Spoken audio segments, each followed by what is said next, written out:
the Interstellar Mecha cook. Hey, fanfic family. So glad to see you here again to continue this incredible adventure. As always, kindly remember, this story is 100% fiction, so don't go looking for dimensional portals in your closet.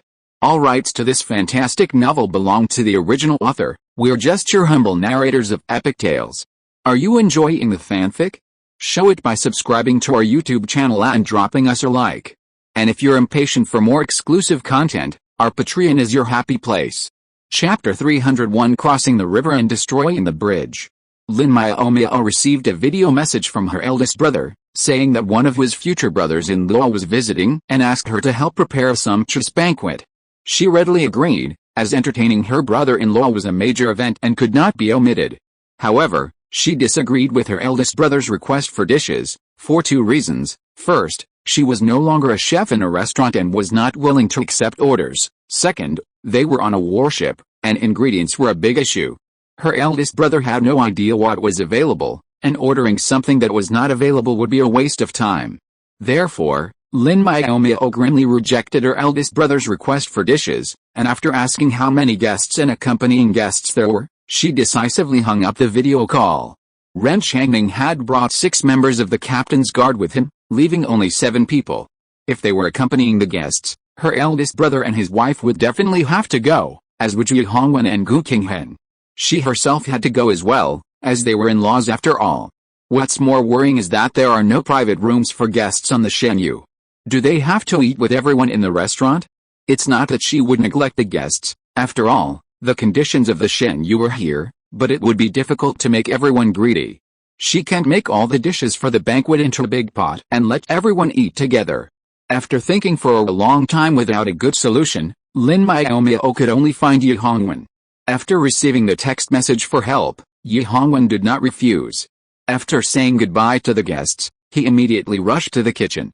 While waiting for the news, Lin Miaomiao had already made a menu and directed Shen Jiayu and several robots to take out and clean and process the ingredients. Yi Hongwen did not rush to talk about the private room, but asked about a menu for tonight. Captain Ren is an important guest, let's see if there is anything he's taboo about. Lin Miaomiao felt that what he said made sense, so she glanced at the menu to him. The first few dishes were her go-to for banquets: steamed pork with rice flour, braised pork with preserved vegetables, and boiled fish fillet.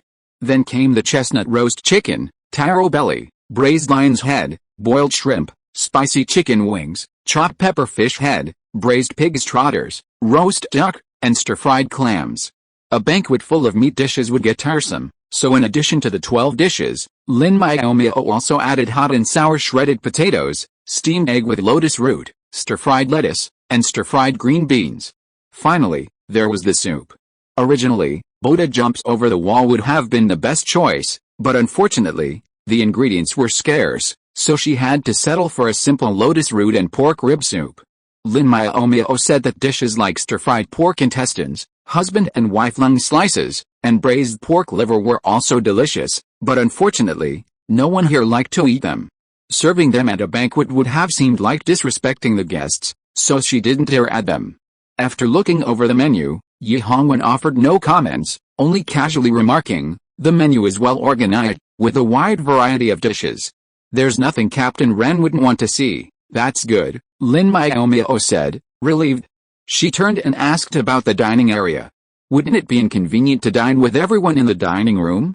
With so many people watching, it would surely make the guests uncomfortable. Yi Hongwen smiled wryly and said, "The Shenyu actually had private rooms for entertaining guests, but since there were no guests, the captain tore them down and merged them with the dining room." Lin Miaomiao blinked, and she then remarked on the Shenyu's unusually large dining room, which turned out to be a combination of dismantled private rooms. But that wasn't important. The dismantled private rooms couldn't be restored overnight. The question now was where to entertain the guests. "Why don't we go to the 3rd floor?" Yi Hongwen suggested.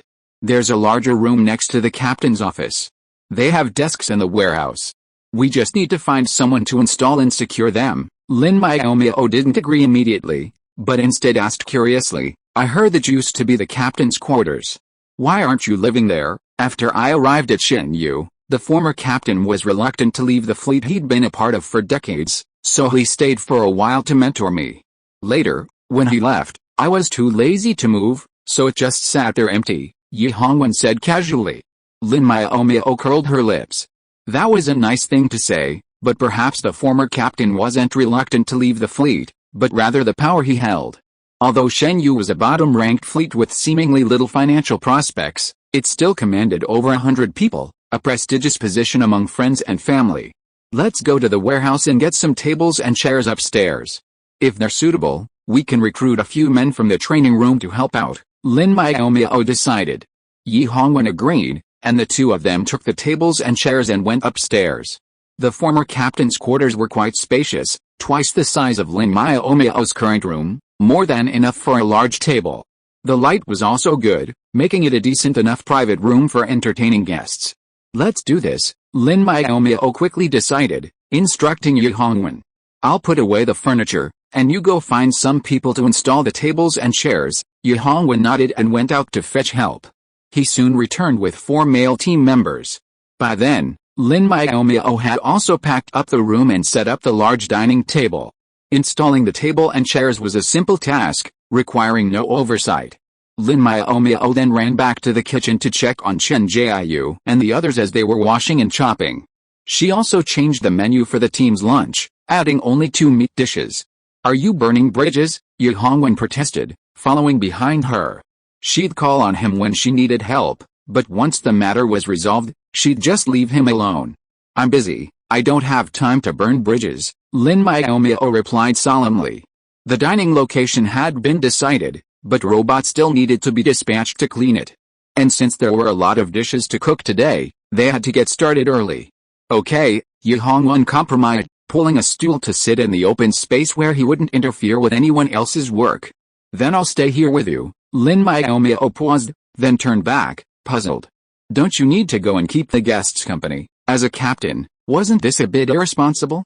After all, the other party was the captain of Jinghong. Speaking of which, she had been shocked when her eldest brother told her about the matter. Even though she had guessed her future sister-in-law's identity was not simple, she hadn't imagined it would be so extraordinary.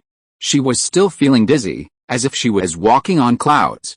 Before crossing over, she was just an ordinary person, with no power, no influence, and no wealth. After crossing over, she unexpectedly became a wealthy and well-connected daughter. She still had a hard time adjusting to this. She subconsciously compared prices and looked for bargains when buying things. Now, even the top families on Shaoyin Star had become her sister-in-law's family. It was really a test for her heart. Your brother and sister-in-law are there with them, so there's nothing for me to do. I'll just sit there and not only stop them from talking, Yi Hongwen said nonchalantly, and then he added as if he remembered something, anyway, we'll all be relatives in the future. Captain Ren shouldn't mind that I'm not there. Nonsense, Lin Miaomiao spat lightly. They were just boyfriend and girlfriend, yet they were so shameless as to say they would be relatives in the future. Couldn't they be less shameless? Yi Hongwen raised the corners of his mouth slightly, without any intention of defending himself. After all, the person he had chosen would be married back home even if he had to do everything he could. We have to wait another year. I can't wait any longer, Yi Hongwen muttered softly, and sighed softly at his busy girlfriend. He really envied the man who was accompanying his brother-in-law. Chapter 302 Linda's Dog Legs. The person Yi Hongwen had been envious of was now on pins and needles. After sitting in the lounge for so long, Ren Changming finally shook off the enthusiasm of his future brother-in-law and grabbed the two of them to settle the score. You're so audacious to hold an engagement party and get married without even meeting the parents, Ren Changming scolded with a stern face. Do you really take your family elders seriously? Ren Jiaojiao silently raised her paw. I didn't take them seriously, but I took them to heart. Besides, that was actually a birthday party, not a formal engagement party. Lin Xianhao nodded in agreement. How can such a small party be considered an engagement party? After I accompany Jiaojiao to meet both sets of parents, we will hold a grand engagement party. That's for the future. What I want to ask is how you plan to apologize to your family, Ren Changming said, as still as a rock. Brother, Ren Jiaojiao threw herself at him and acted coquettishly. It's my first engagement, and I was so excited that I accidentally forgot. Please forgive me this time, it's all my fault. I wanted to give Jiaojiao a surprise on her birthday, Lin Xianhao admitted. Then think carefully about how you're going to apologize when you go back at the end of the month, Ren Changning continued. Mom and Dad are furious. You'll bear the consequences. It wasn't that he, as a brother, was cruel, but rather that Marshal Ren's power was so profound that even though they were grandfathers, they couldn't face their father's wrath. Jiao was his father's daughter, and he cherished her like the apple of his eye. Fearing her danger, he kept her a tightly guarded secret. Even the Ren family's branch members had only seen her, not her true identity. When such a doted-on child grew up and got engaged without informing the elders, his father's fury was understandable. If it weren't for his status, he would have attacked Shen Yu and lectured her. Well, Ren Jiao was at her wit's end. Her father was too imposing, and no one in the family dared to challenge him. So, she couldn't rely on her brothers and sisters-in-law, and could only hope in her gentle mother. After her little brother left, she'd video chat with her mother to catch up. A few hours of chatting every day would always soften her heart. Having made up her mind, Ren Jiao stopped dwelling on the matter and instead pestered her brother about Liu Chainer. Was she taken back to the military headquarters and sent to the Star Prison with the other pirates? Is there any chance she'll ever get out? Liu Chainer had been sent back to the Jinghong by Ren Changning's escort team long before returning to the ship, and since there were no outsiders around, she dared to ask without restraint. Perhaps it was a habit she had developed from the past, but as Ren Jiao spoke, she leaned all over her brother, and Ren Changning didn't push her away, instead patting her head lovingly. Lin Xianhao's eyes flushed at the sight of this. It was all right to talk, but why was she leaning on someone? Even siblings had to be careful about how they handled things, but he was still under sentence and didn't dare to offer any opinions. He could only watch helplessly. Then he thought of the sister who never leaned on him, and what she had said about hospitality being warm, and he came up with an idea. In order to please his fiancée, he has put a lot of snacks, dried fruits, drinks and other things in his space button. It should be okay to take them out to treat his brother-in-law. So Lin Xianhao took out a bunch of snacks and placed them on the table in front of Ren Changning, then took out a few bottles of herbal tea and said with a smile on his face, "Brother, eat something. It's boring to just chat." Ren Changning was feeling thirsty, so he took the bottle of herbal tea, unscrewed it and fed his sister a few sips. Then he took a new bottle and drank it himself. Then, ignoring his future brother-in-law, he answered his sister's question with a serious face. Because she was a soldier of the Federation, she may be given a lighter sentence. If she behaves better in prison, she may have a chance to get out in the future. Brother, Jiao, have some melon seeds. Lin Xianhao opened a bag of melon seeds and handed it over. Miaomiao said this brand doesn't cause getting a sore throat. Ren Jiao glanced at it, let go of her brother and reached out to take it. Fulin's really doesn't cause getting a sore throat. Finally, she let go, and Lin Xianhao was very relieved. Now he had time to join in their conversation, that Liu Chainer should actually be sentenced severely. She colluded with pirates and forgot the integrity of a Federation soldier. The Lin family was a narrow-minded bunch. He still resented Miaomiao for nearly dying at Liu Chainer's hands. If it weren't for his father's meticulous preparations for his younger sister, she wouldn't be alive today. So, he absolutely couldn't let her have it easy. Xianhao's right, Ren Jiao agreed, nodding vigorously. A person like that would be a disaster if she got out. Big brother, you can't let her go. Ren Changning was silent for a moment. Jiao wasn't one to meddle in other people's business. Liu Chainer must have offended her in some way, and if that was the case, she absolutely couldn't let her go. He thought so, but he didn't say it out loud. Instead, he said with feigned embarrassment, the military is in charge of the disposal of prisoners, and there's nothing I can do about it. Jiao, you're so angry. Did she offend you? If so, I'll do everything I can to avenge you. Yes, she did offend me, Ren Jiao said without hesitation. The person she almost killed was my future aunt-in-law, the girl in the kitchen preparing your welcome banquet. Lin Xianhao also said, my sister and her were fighting in a mecha. After she called a halt, my sister got off the mecha first, but she dared to attack me. We in the Lin family will remember this grudge for the rest of our lives. Some might say he was petty and unwilling to forgive others for their impulsive behavior, but Lin Xianhao would not change his mind. He was petty and didn't care what anyone said. Fortunately, Ren Changning understood his thoughts very well and nodded, saying, I understand. Don't worry, brother, you agreed?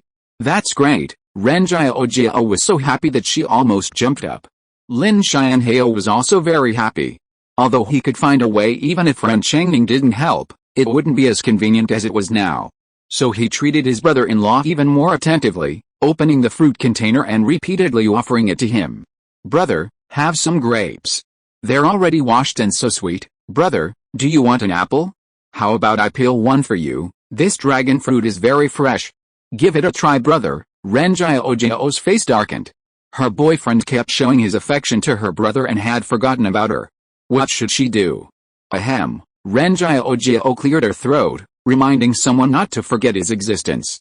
However, someone just glanced at her casually and took the melon seeds from her hand. "Don't eat them if your throat is uncomfortable. Have some grapes. Aren't those your favorite?" After saying that, without even offering to give her some, he turned around and held out a flower-shaped cake and said to Ren Changning attentively, "Brother, are you hungry? This cake tastes good and looks tempting. Do you want to try it?" Ren Changning was a little helpless. Even if it tasted good, he didn't want to eat it anymore. He had already eaten several kinds of fruit. If he ate any more, he wouldn't have to eat lunch. But he didn't know how to refuse.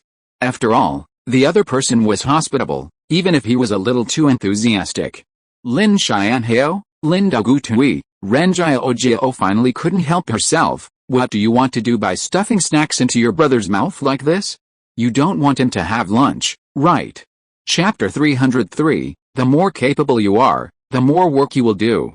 After a hearty lunch, Ren Changning practically fled with his stomach full.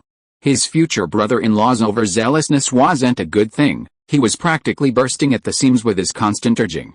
While the meal was delicious, and Lin Miaomiao's cooking was technically superior to their Jinghong's chef, Ren Changning didn't intend to be the first captain to die from overeating. After Ren Changning left, Ren Miaomiao returned to her room with a sullen expression, kicking away someone who had tried to cling to her. He had been so attentive to her brother-in-law moments earlier, completely ignoring her, and now that he was gone, he'd only just remembered her. She didn't want to bother with such a jerk.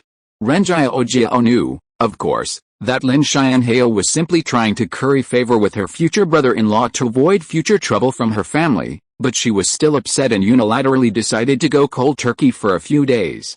For the next few days, Ren Miaomiao completely ignored Lin Miaomiao, even squeezing into the crowded table for meals.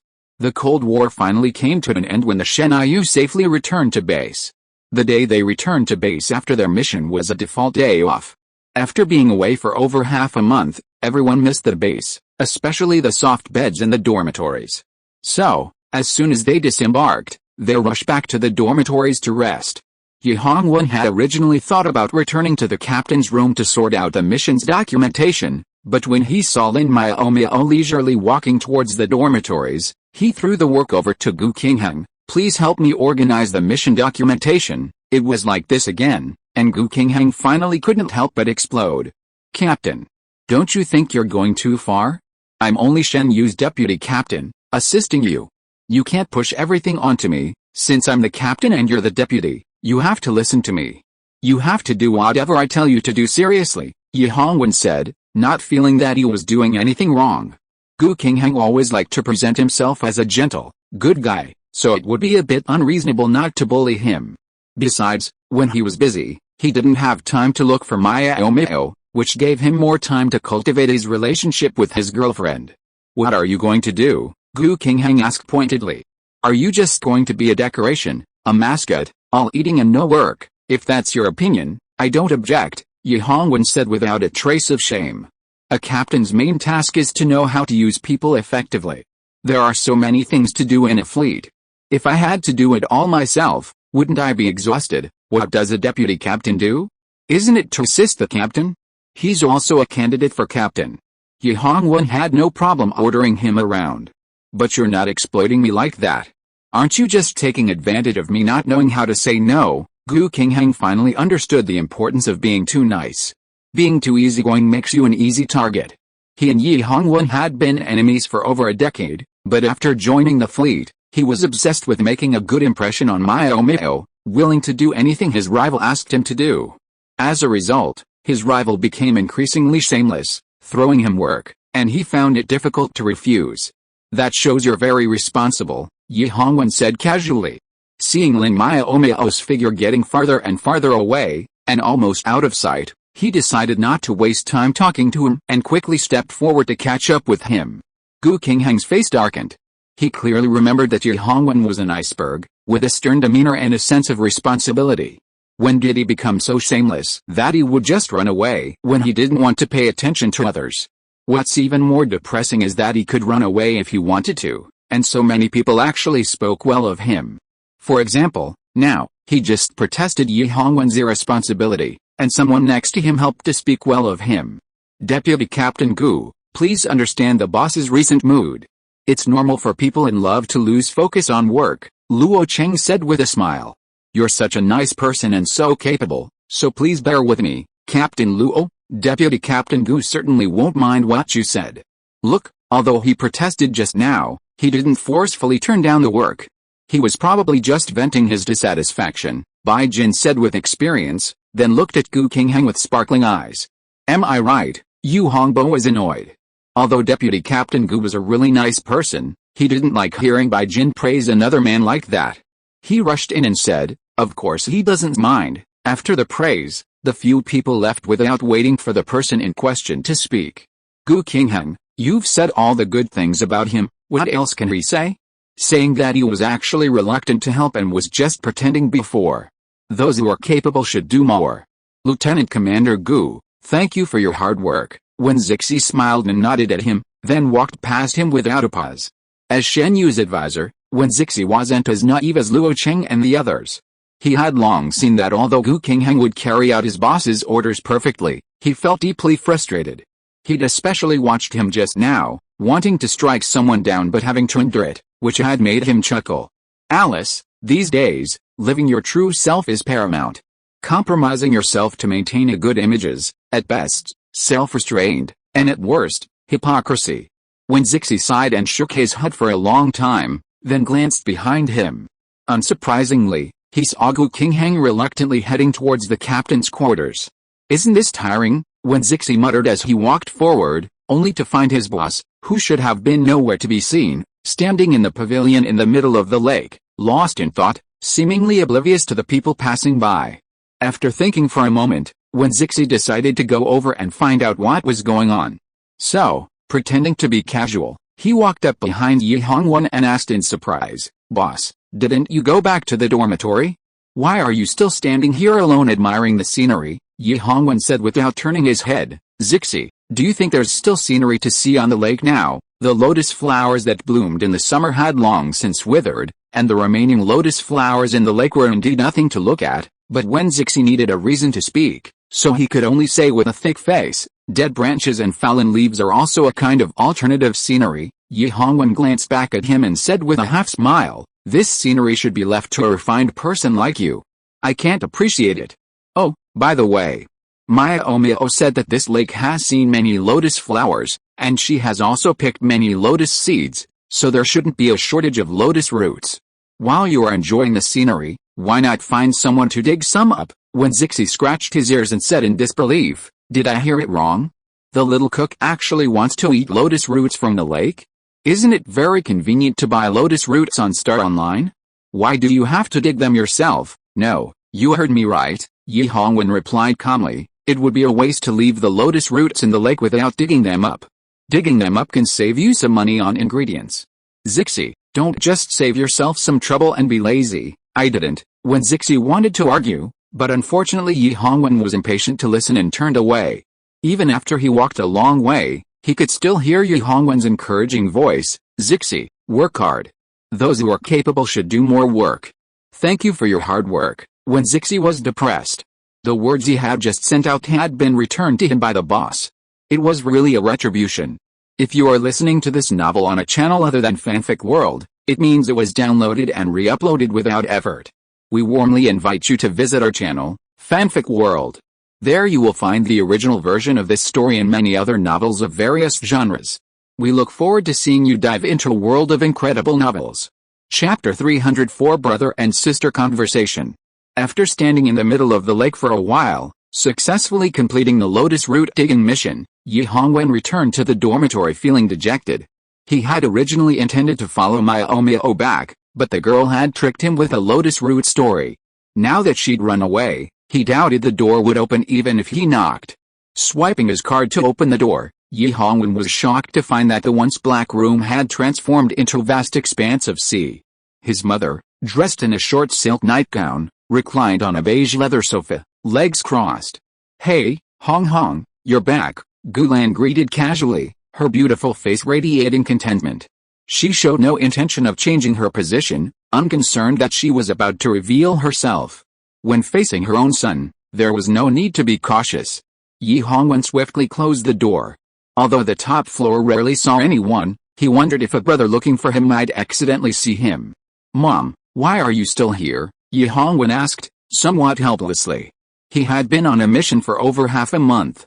He had assumed his mother, who loved the hustle and bustle, had long since left, but she was still here, seemingly content and at ease. Gulan's face immediately darkened upon hearing this. "Hong Hong, what do you mean? You don't want to see your mother here, do you? You unfilial son. I might as well have had a pet dog instead of you. At least a dog wouldn't dislike me." Yi Hongwen frowned. Here he goes again. How can a dog be compared to a human? He couldn't argue, so he could only grumble. "Since the dogs are so nice, why don't you go home and spend time with them sooner?" The Yi family had quite a few dogs, and every time he went home, there were piles of them circling around him, making him very depressed. He wanted to drive them away, but his mother wouldn't let him. As a result, he barely wanted to go back home. Fortunately, after joining the fleet, there wasn't much time to rest, and the amount of leave for family visits was even less. This gave Yi Hongwen a legitimate reason not to go home. "I'd really like to go back and be with them, but my son is so clumsy he can't even catch up with my daughter-in-law, so I have to stay and help. Luckily, I've taken lots of videos of them, so I watch them whenever I want. Do you want to watch them with me?" Gulan knew her son didn't like dogs, but she just loved talking about them. "No, just watch them yourself," Yi Hongwen refused, opening the bedroom door.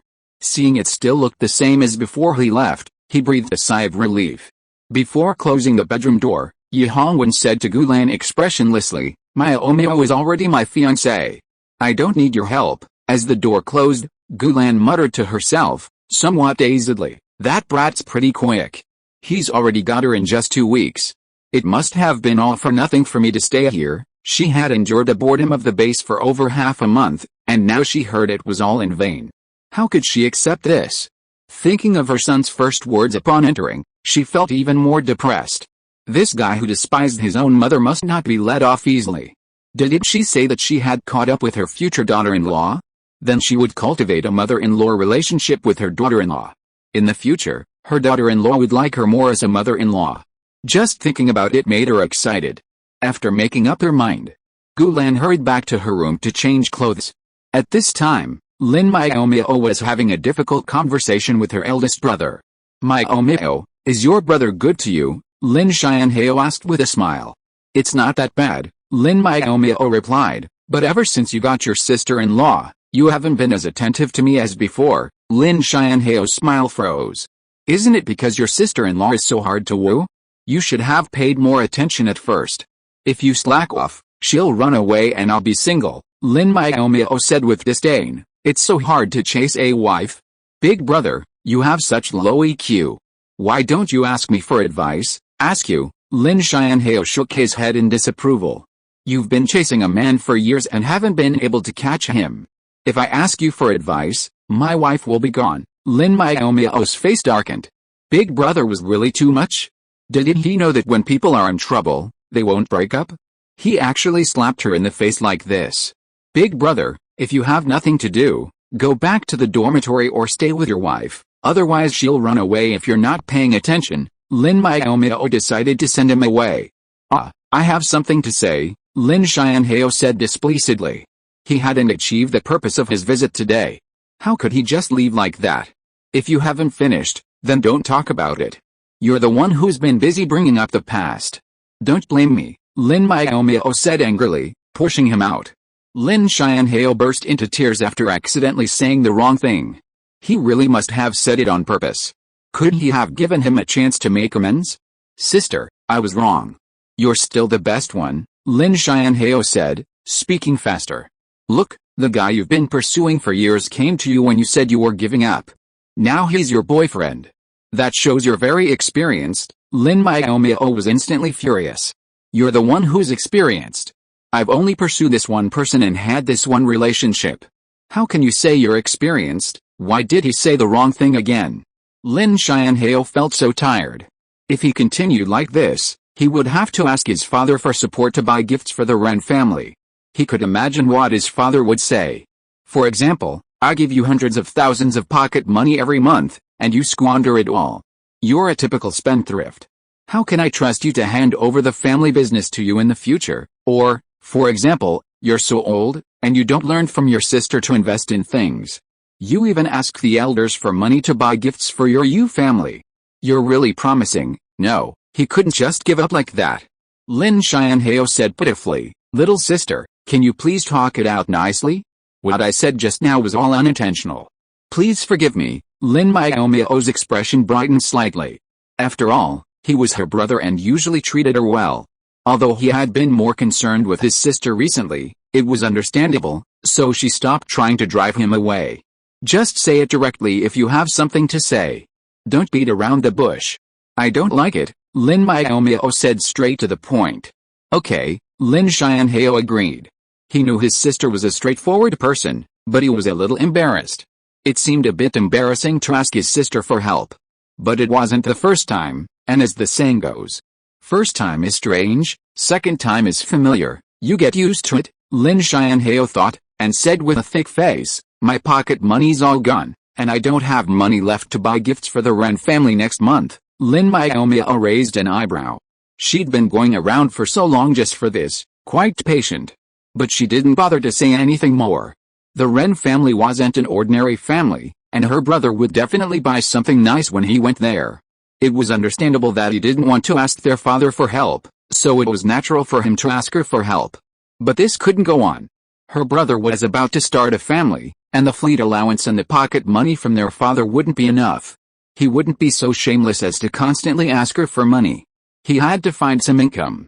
Their father was in his prime, and he would only give things to him out of his own free will. As a child, of course, they couldn't just ask for everything. So, she'd take some of the money. Chengguang Mecha wasn't profitable yet, but the restaurant was doing well.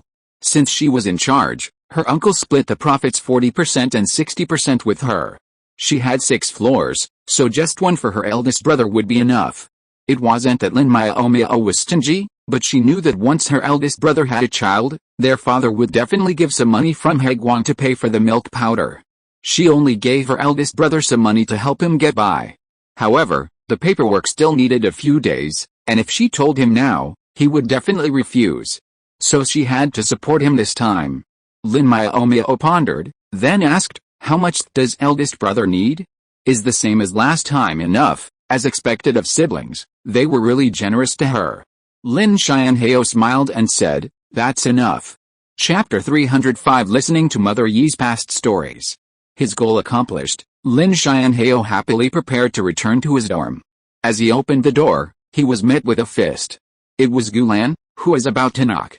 "Ouch!" Lin Xianhao cried out in pain, clutching his eyes.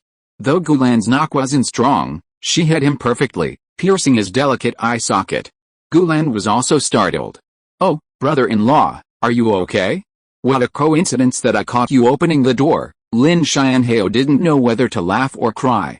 It seemed like he was to blame for opening the door at the wrong time. The other person was an elder, so he couldn't argue too much. He was just curious, why did they just knock on the door when there was clearly a doorbell? "Hello, Aunt Yi," Lin Xianhao greeted politely. "Aren't you taking a nap?" "I'm fresh and energetic, and I'm not used to taking a nap," Gulan said with a smile. "So I came to Miaomiao to help foster a good relationship between mother-in-law and daughter-in-law." Lin Xianhao frowned. Wasn't that a little premature? As a good brother, he had to remind even his elders. "Aunt Yi, it's best not to talk about cultivating a mother-in-law and daughter-in-law relationship for now. After all, they've just started, and we don't know what will happen in the future," Lin Xianhao said seriously. "If they break up, it will have a very bad impact on Miaomiao. It's okay. I understand my son. Once he's determined, Miaomiao will definitely become his wife, Gulan waved her hand nonchalantly. Brother-in-law, are you ready to leave? Then you should leave quickly. Lin Miaomiao was stunned. Had he been so annoying today that everyone wanted to chase him away? He hadn't finished his words yet, wanting to say that his sister was still young and might fall in love with someone else. Unfortunately, he didn't get the chance to say anything more, because Gulan, dissatisfied with his lack of words, pulled him out of the door, pushed him aside, and ran in to close it. Lin Miaomiao was dismayed that such an elegant lady could behave like this. He was completely defenseless being dragged out, and he didn't know if the door would open if he knocked again. Gulan was oblivious to his predicament. She had already leisurely walked to the center of the living room. Lin Miaomiao, who had just emerged from the bathroom, was startled to see her. Why isn't you here? Lin Miaomiao didn't ask how she got in. It was obvious she'd happened to be walking out when her eldest brother came in. But her eldest brother was unreliable. He knew she'd gone to the bathroom, but he didn't even bother to entertain her. Poor Lin Miaomiao, unbeknownst to him, he'd been blamed again, his own sister taking a stab at him. Hong Hong said we're family now, and he came to see you when he had time, Gulan said with a kind smile, though it looked strangely out of place against her stunning face. Lin Miaomiao was stunned at first.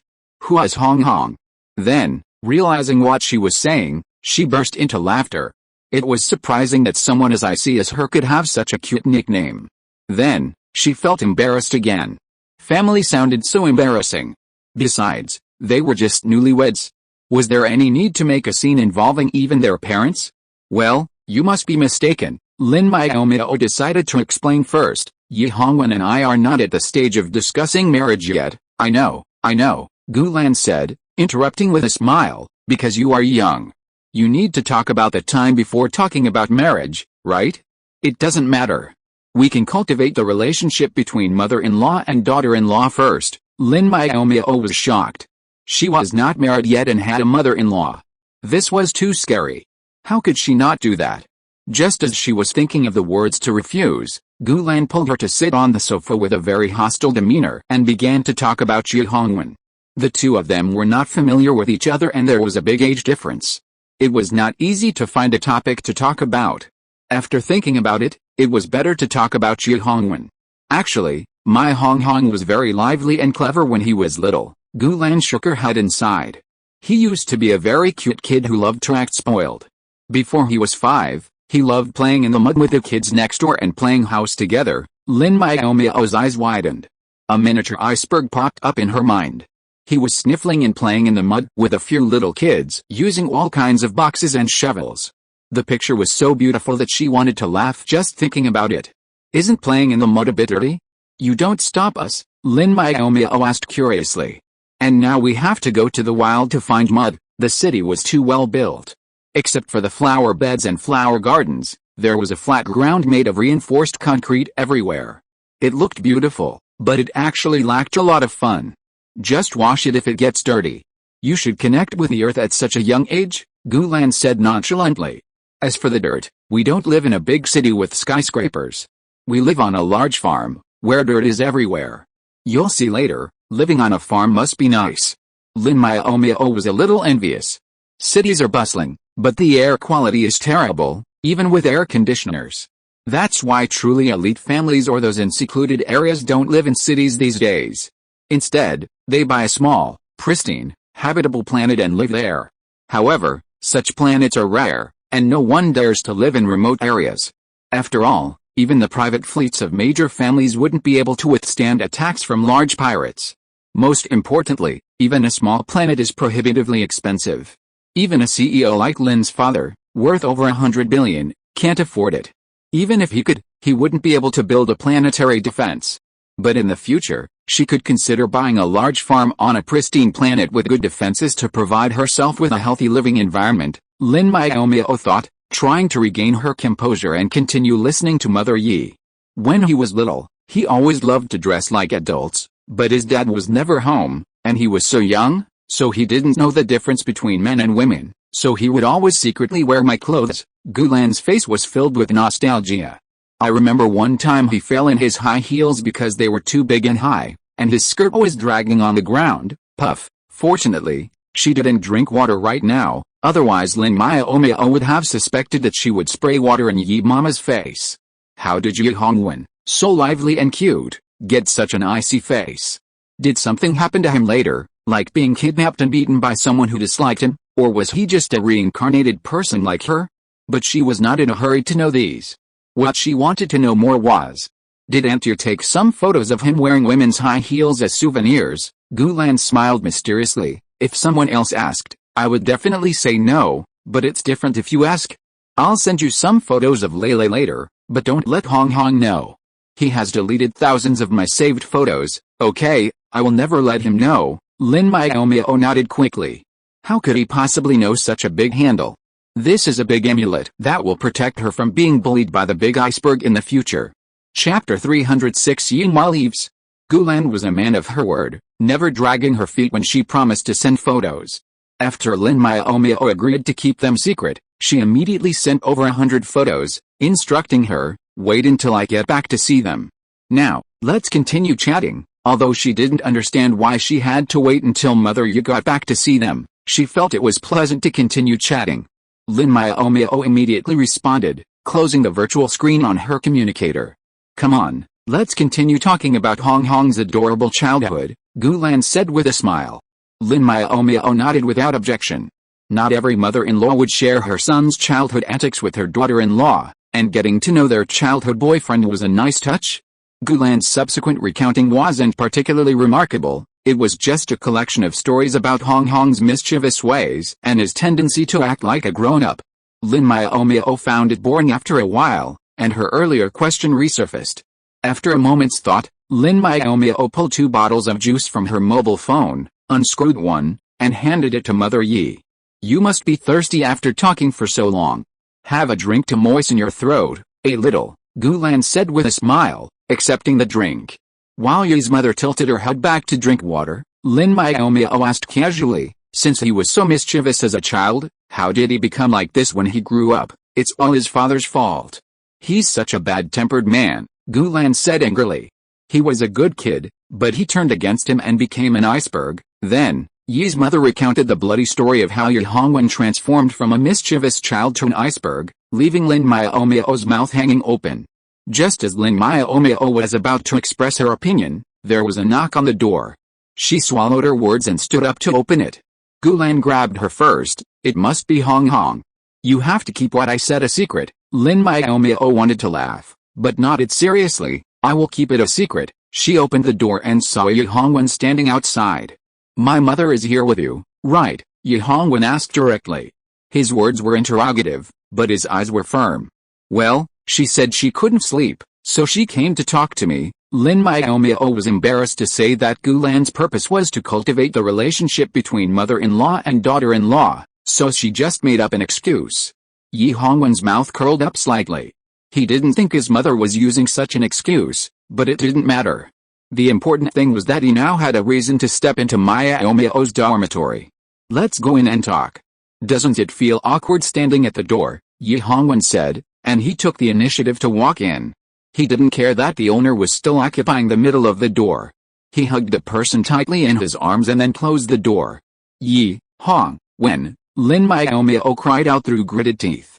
She was being held from the front, her entire body entwined in his embrace, unable to move. With a stone face, she told him, let me go. Yi's mother was still inside. Hugging and kissing in front of their elders was out of the question. What if she was mistaken for a casual woman? The thought of this filled her with anger. She raised her right foot and stomped down hard on his left. Hiss, Yi Hongwen frowned.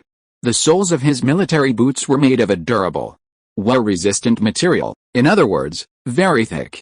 He had stepped down so hard that even he felt pain. It was his girlfriend who stepped on him, so he couldn't let that make him look gloomy. He could only smile bitterly, loosen his grip a little, and said, after not seeing you for so long, isn't it normal to hug you? Is there any need to step on you like this? Lin Miaomiao glanced at him. Less than 3 hours is a long time, Yi Hongwen replied shamelessly. For me, it is. A day without seeing you feels like a year. Isn't 3 hours a long time? Lin Miaomiao was embarrassed. This guy really had no scruples. He knew his mother was in there, but he could still say such shameless things. But he was shameless, so she couldn't accompany him. So, while he was talking and relaxing, she struggled to break free and walked inside. Then she saw Gulan, who was grinning. Hong Hong is here. Gulan waved her paw at her son, greeting him proactively. Ye Hongwen turned to look at Lin Miaomiao. Seeing that her face was still expressionless, he protested, "Stop calling me that. I'm not a child anymore." Gulan pouted. "This child is really getting less cute as she grows older." "Don't worry, I only call me that in front of Miaomiao." Ye Hongwen wanted to say that this would damage his image in front of his girlfriend, but then he thought again, thinking that it was quite friendly, as if it brought them closer. So he stopped protesting and asked what they talked about after their mother came down. Well, Gulan reminded Lin Miaomiao not to reveal the truth, but she forgot to think of an excuse. After a long pause, she said, "I was talking to Miaomiao about makeup and skincare products." "You grown men don't understand." Ye Hongwen raised an eyebrow. Miaomiao has never worn makeup before, how could she understand these things? Gulan reflexively glanced at Lin Miaomiao's innocent and pink face. She was indeed without makeup. She couldn't help but sigh inwardly, how good it was to be young. She was troubled and had to find another excuse. At this time, Lin Miaomiao said calmly, "I didn't wear makeup because the fleet has a rule that prohibits it, not because I don't like it." "Who said I don't understand?" "That's right," Gulan said happily, "it's because the fleet is so inhumane that no one is allowed to wear makeup. Even if Miaomiao likes it, there's nothing she can do." Although the two of them talked about it with details, Ye Hongwen had known Lin Miaomiao for a long time and knew her habits. He had never seen her wear makeup since they were in school. Since the two of them had made up their minds not to reveal the content of the conversation, he couldn't force it. He could only pretend to be half believing and half doubting and change the subject. "Mom, you've been out for so long, aren't you going home to see your precious dogs?" Ye Hongwen asked. Gulan was glad her son didn't ask any further questions, but she also felt he was trying to get rid of her. Her face instantly became entangled, and after a long pause, she replied pitifully, "It's a rare trip, so I have to have enough fun before I go back. When I get home, they'll be the only ones to keep me company." Ye Hongwen was startled, then his heart softened. His father was in the military year-round, and he was in the fleet, rarely home. With his sister still in school, his mother was truly lonely at home.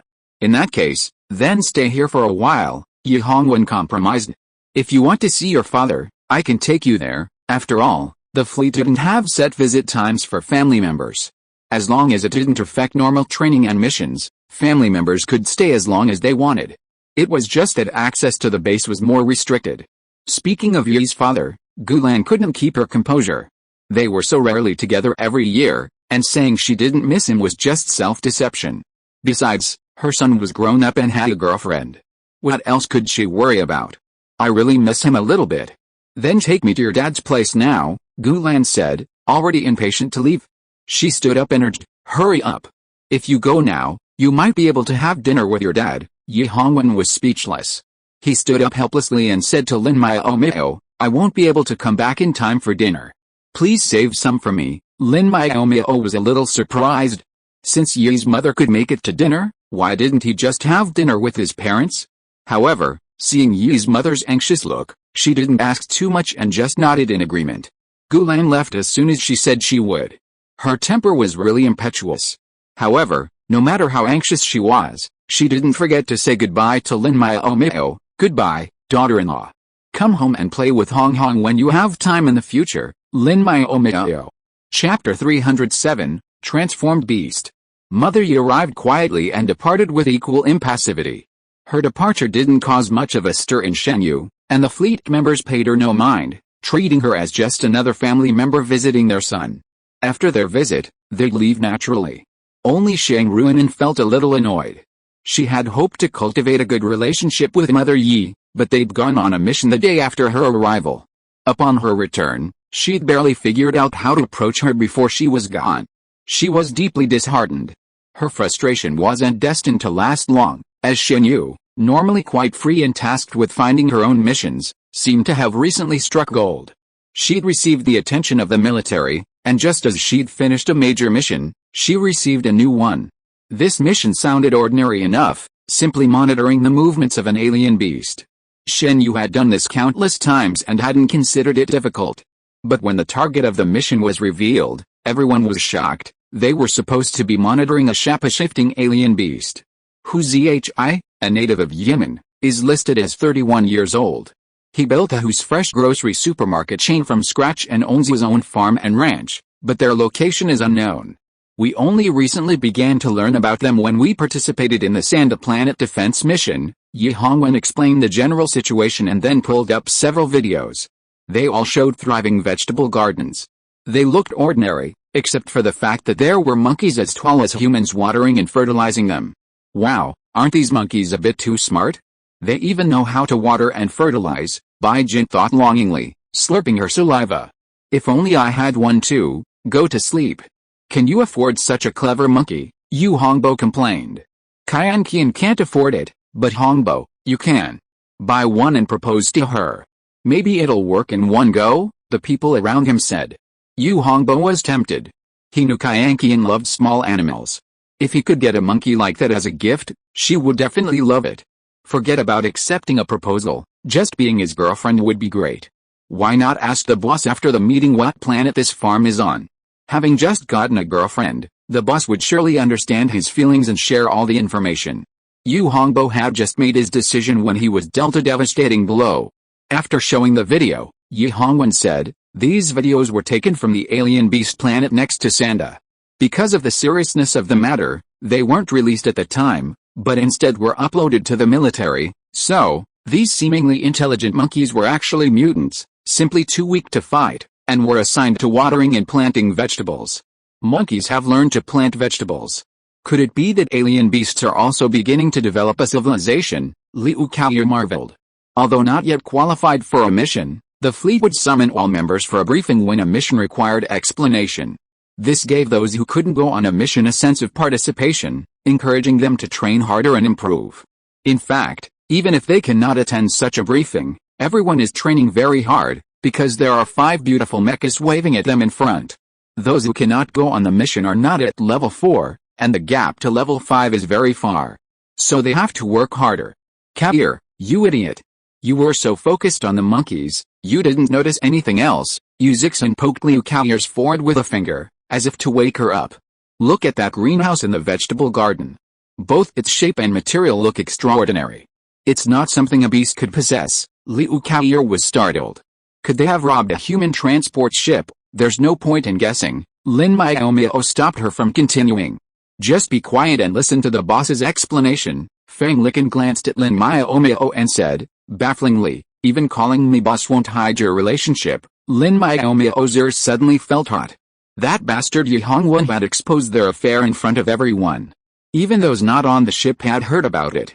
As a result, she was surrounded by onlookers wherever she went, like a gossip queen. Listen carefully to the explanation. Don't sit here for a long time in vain, Lin Miaomiao said with a serious look, changing the subject. Feng Licken smiled slightly and said nothing more. Liu Kaoyer wanted to express her opinion, but Yu Zixin covered her mouth. Woo. Liu Kaoyer was very upset and secretly swore in her heart that she would never sit in the front or back row with this jerk again. Zhu Chen said to Yu Zixin lovingly, Xin, let go, she's going to be suffocated. Yu Zixin was shocked when he saw it, because Liu Kaoyer's face turned the color of pig liver from being suffocated, and she looked very scary. He hurriedly let go of her hand. He covered her mouth just to let her talk less about Yi Hongwen and Miaomiao, not to murder her. Liu Kaoyer finally caught her breath and didn't have the energy to argue with a person who almost murdered her.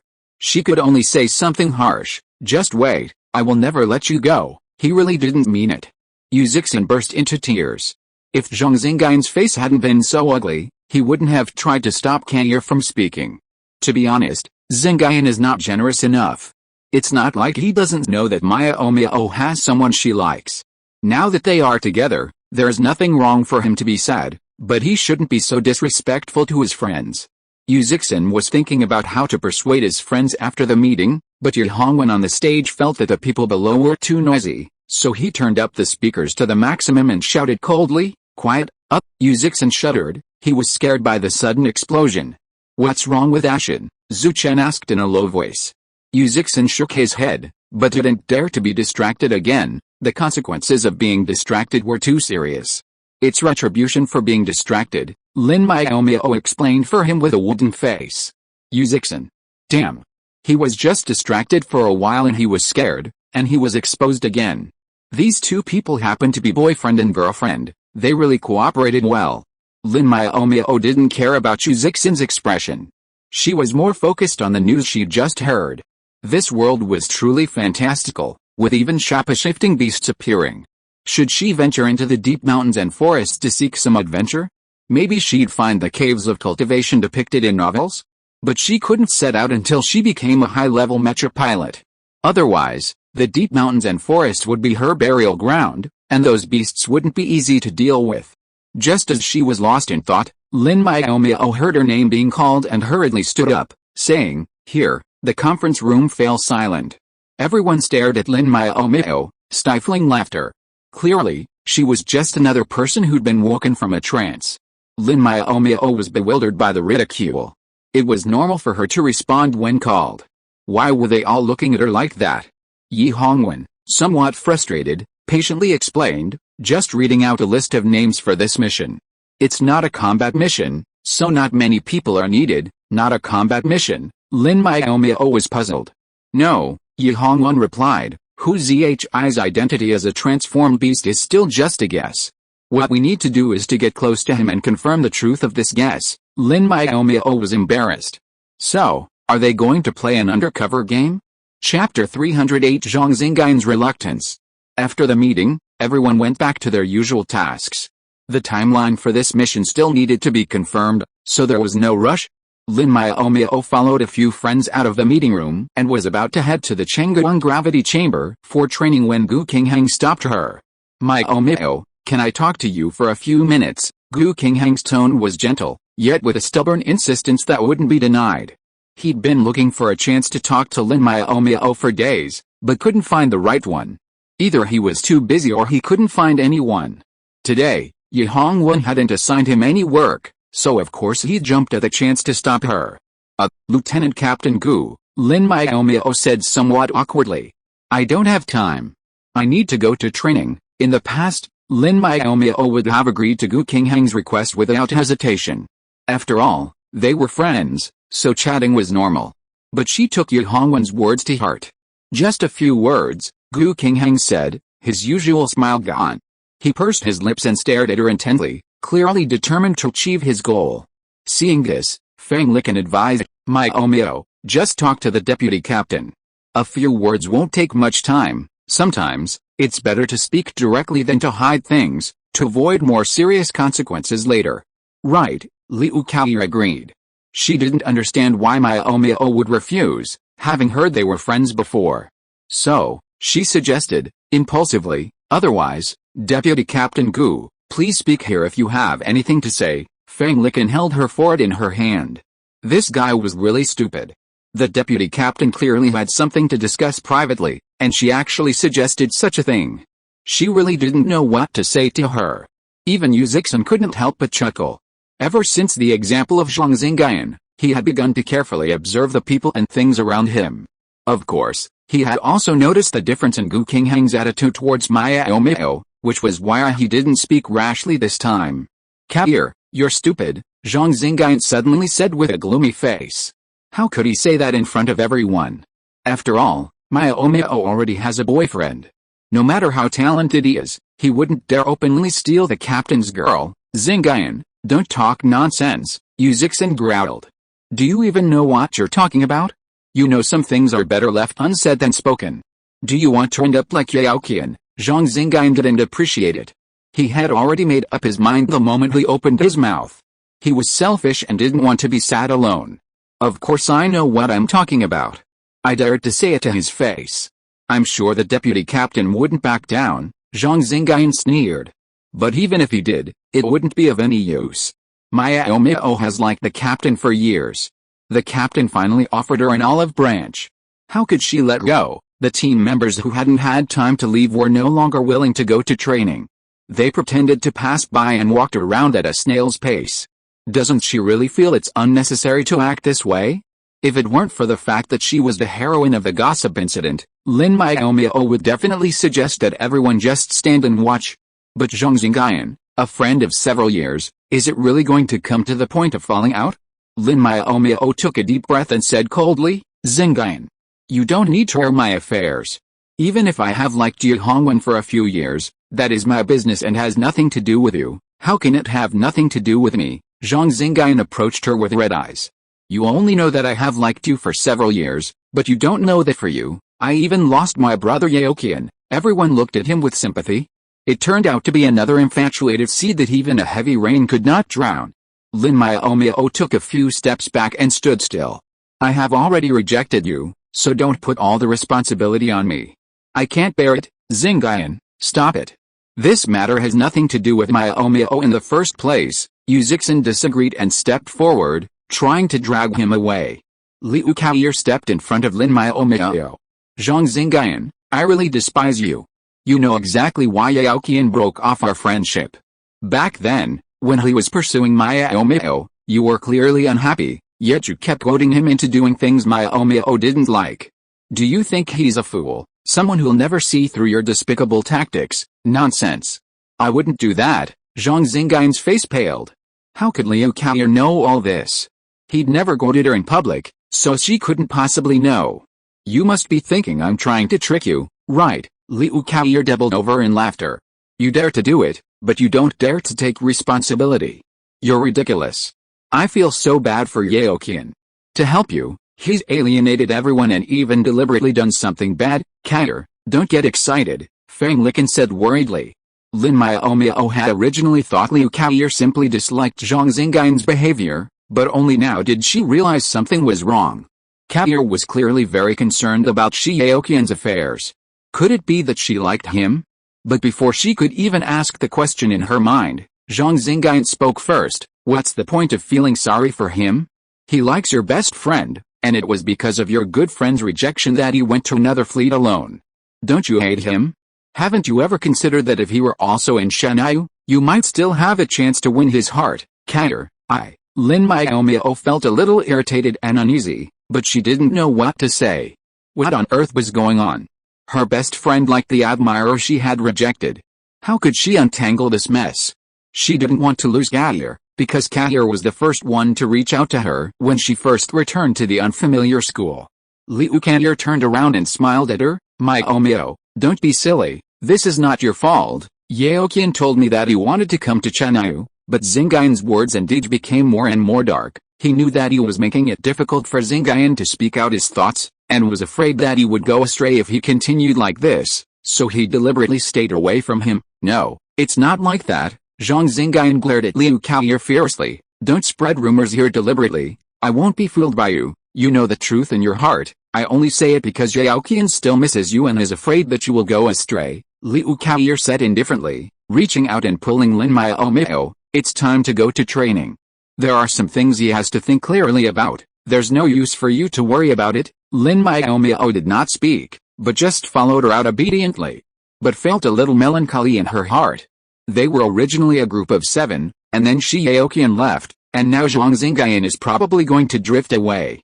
Gu Qingheng, forgotten by everyone, felt sad. He clearly had something to say, so why was he forgotten in the end?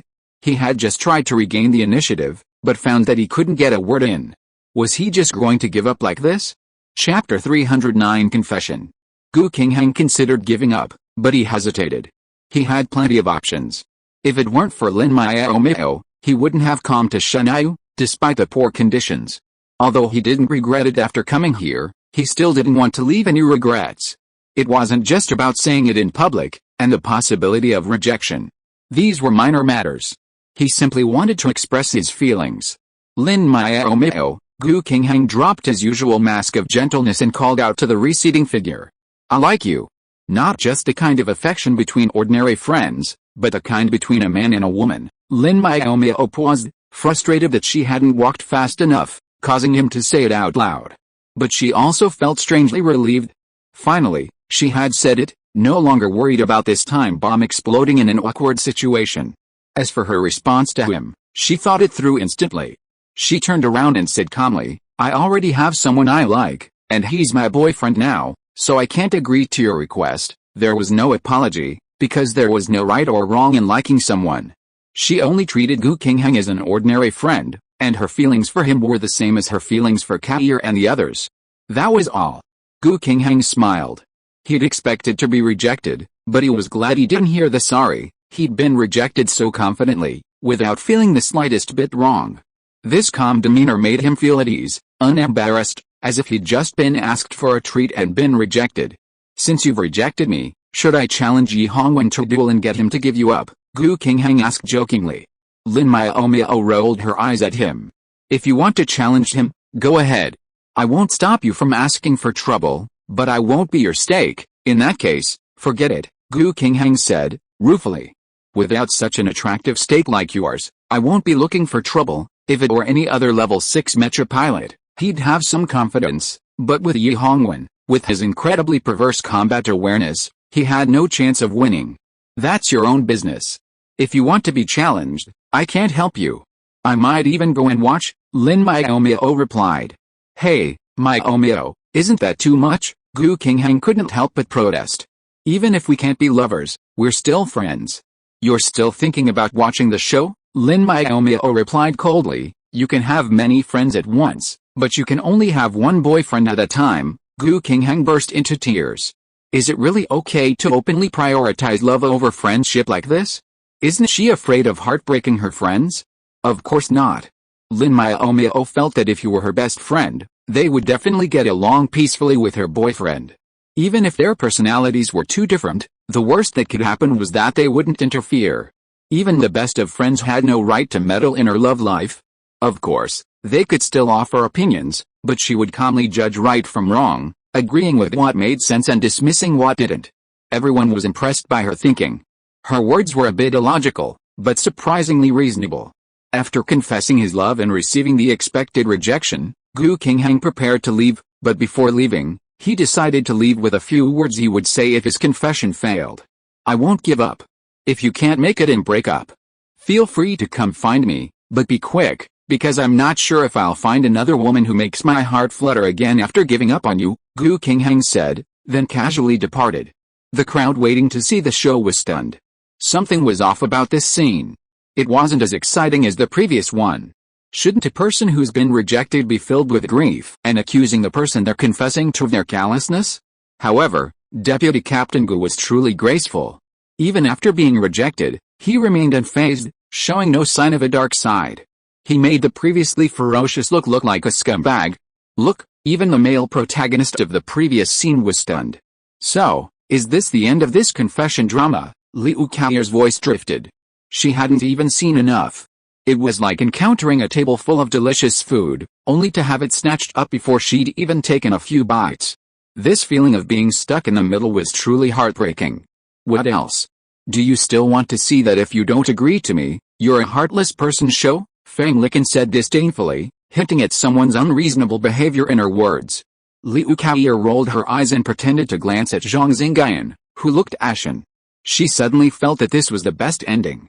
Otherwise, the ending where Miaomiao's admirers turned from love to hater would definitely make her mad. Why are you saying so much? This matter has nothing to do with you. Don't get involved in it, Lin Miaomiao said casually. Her eyes flew involuntarily to the house not far in front of her. There was the meeting room they had just left, and the captain's room was on the top floor. At this time, the window of the captain's room was open, and a tall figure was standing there looking over here. Even if she couldn't see clearly, she could recognize who it was. The two stared at each other from a distance for a few minutes, then her communicator rang. Yi Hongwen leaned against the open window and said calmly, "Another confession, right?" His tone was so confident that there was no doubt, as if he had expected this to happen. Lin Miaomiao was immediately angered and laughed. "Are you so sure that I won't fall in love with someone else?" Lin Miaomiao asked provocatively. "What if I said I promised him that I would be with him after breaking up with you, then he can give up?" "We won't break up," Yi Hongwen was very confident. If he wanted to, Gu Qingheng would never find an opportunity to confess his love. "I believe in your vision, and I believe in my own vision." Lin Miaomiao was speechless. Why did he sound a little crazy? But she still understood what he meant. After all, this man was quite narcissistic. He even boasted that he was better than King Q. If she didn't like him, then her vision was poor. Forget it, Too lazy to argue with this narcissist, Lin Miaomiao waved at him, her face expressionless. I'm going to training. I'm not in a good mood today, so I won't have lunch with you. And don't knock on the door at noon, I won't be in the dorm. Yi Hongwen's face darkened instantly. He wanted to object, but Lin Miaomiao wouldn't give him a chance and simply hung up the call. Miaomiao, you're amazing. Liu Kao's eyes lit up. The gesture of hanging up the call was so effortless and practiced, as if she'd done it hundreds of times. Idiot, Yu Zixin scoffed. It's just hanging up a call. I can do that, too. What's so strange about that? Liu Kao muttered, go away. I don't know you. Anyone who crossed her was annoying, so she decisively feigned unfamiliarity. The group left, chatting and laughing. Zhang Xingyan, his face gloomy, was ignored. He lowered his head and was about to leave when he saw a pair of feet. Chapter 310, Disguise. Perhaps due to the carefree nature of the person involved, or perhaps because of Yi Hongwen's prestige, this confession didn't spark any rumors. It was like a drop of water falling into a lake, causing only shallow ripples that vanished in the blink of an eye. When they met Gu Qingheng again, there was no awkwardness between them, as if the confession was just a prank, and they had returned to reality after it was over. The new mission also began. Ren Jiao took off her military uniform, changed into her newly bought beautiful clothes, and, under the guise of being the new purchasing manager of the Lin family hotel, contacted Ahu's Fresh Star supermarket chain. Under the guise of discussing business, she boarded the passenger ship to Yimin Star. Lin Miaomiao followed behind her. Of course, she didn't go there as Lin Miaomiao. Many people still knew the name of the eldest daughter of the Lin family, so she was now called Lin Yin, just a member of the Lin family who had just graduated from the Culinary Academy and got into the hotel through the back door. Yimin Star lies at the junction of the Menglin and Jilin Star regions, requiring 4 days to reach by passenger starship. Unwilling to compromise, Ren Jiao booked 2 expensive guest rooms, one for her and Lin Miaomiao, and one for the 3 men.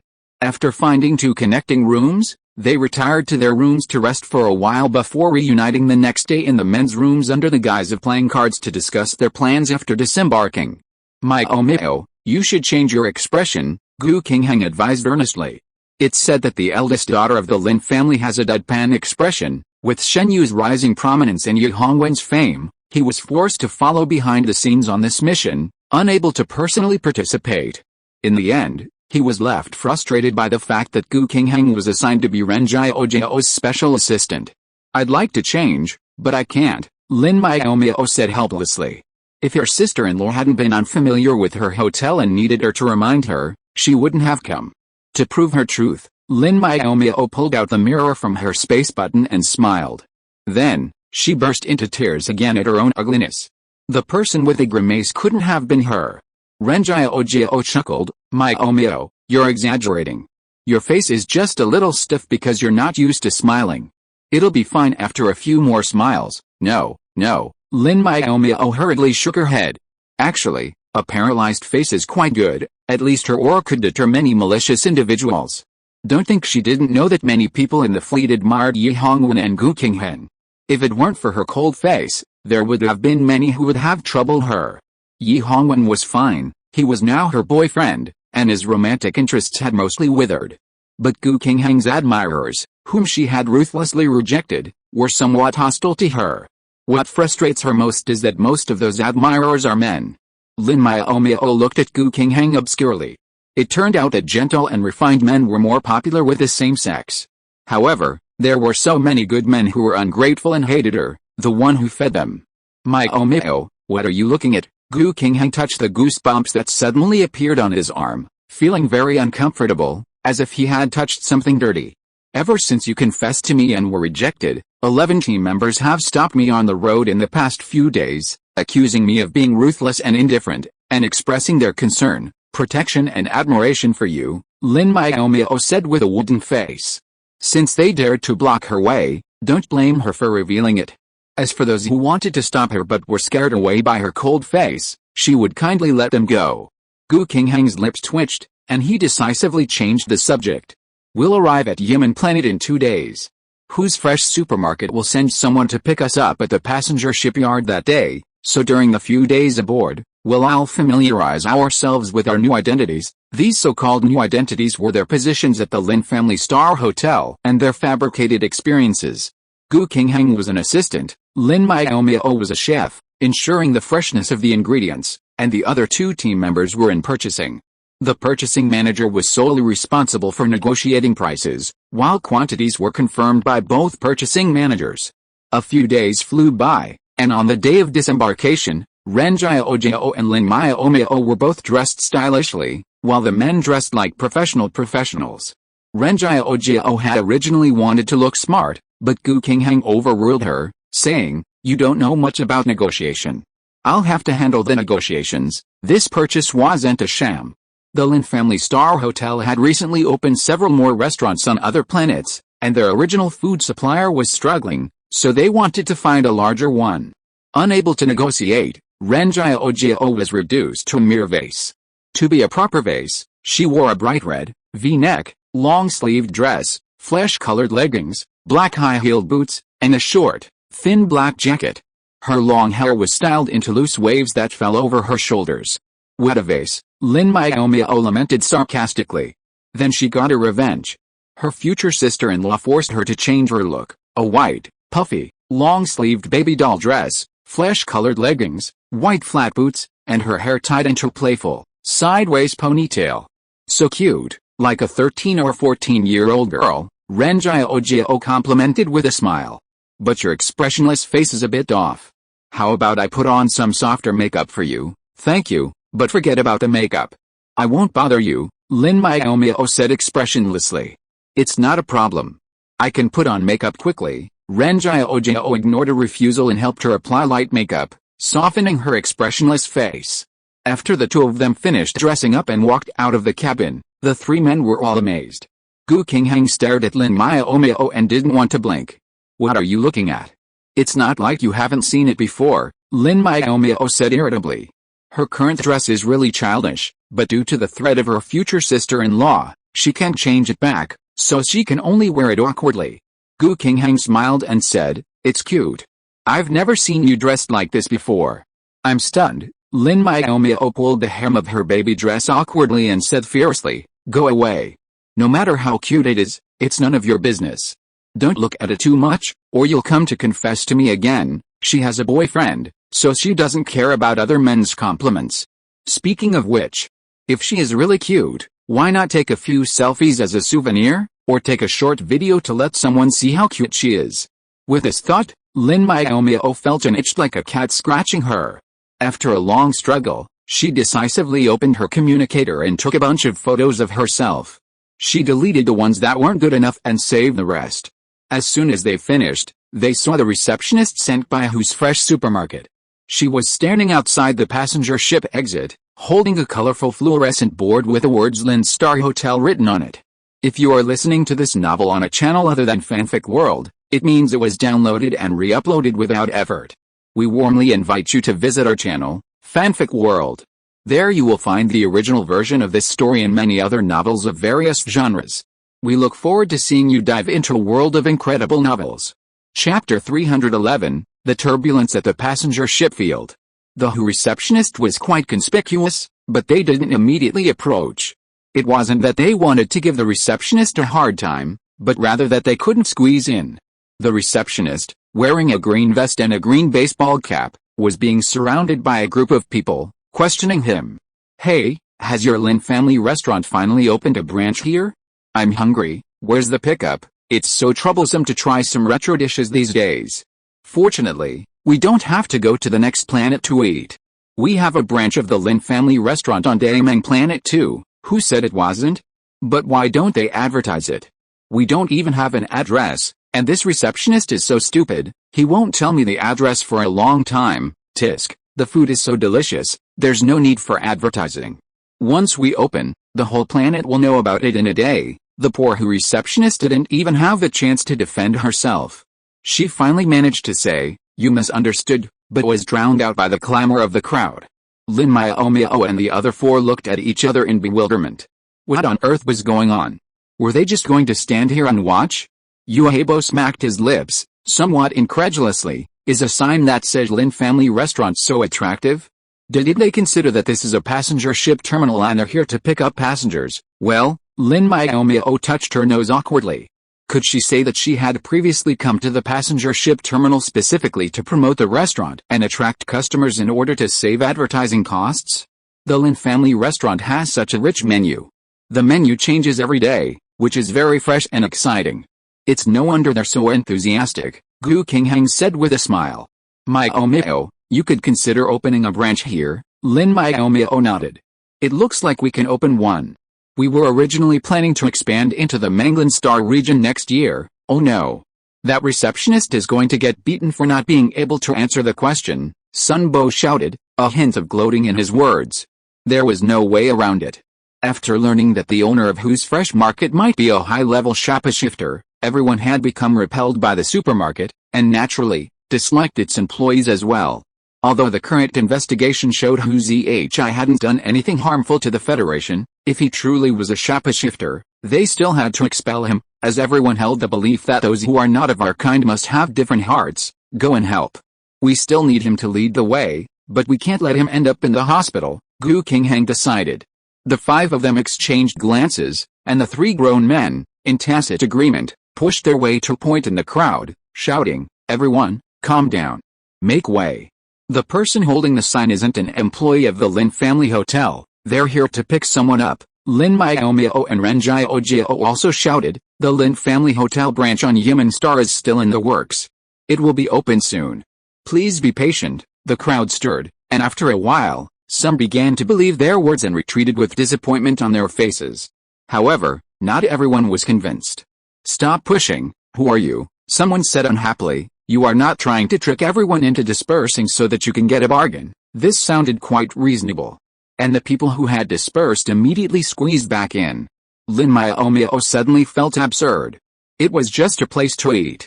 Even if she opened it herself, she didn't think it was anything special. Why did these people have to be so fanatical? In the end, their plan to rescue the receptionist failed, and Gu Qingheng and the other two almost got beaten because someone said they were spreading rumors. When they were at their wits' end, the guards of the passenger ship finally arrived. The leader pointed a thick electric baton at the crowd and shouted, "Stop and disperse.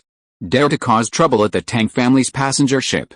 Don't you want to take the safe passenger ship in the future? Stop it now. If you continue to make trouble, you will be punished with batons," the other guards shouted in unison. The people surrounding the receptionist finally and reluctantly dispersed. The receptionist sighed in relief, slumped to the ground, unable to get up. He could only scan the crowd, searching for the person he was supposed to meet. It seemed the person had already arrived.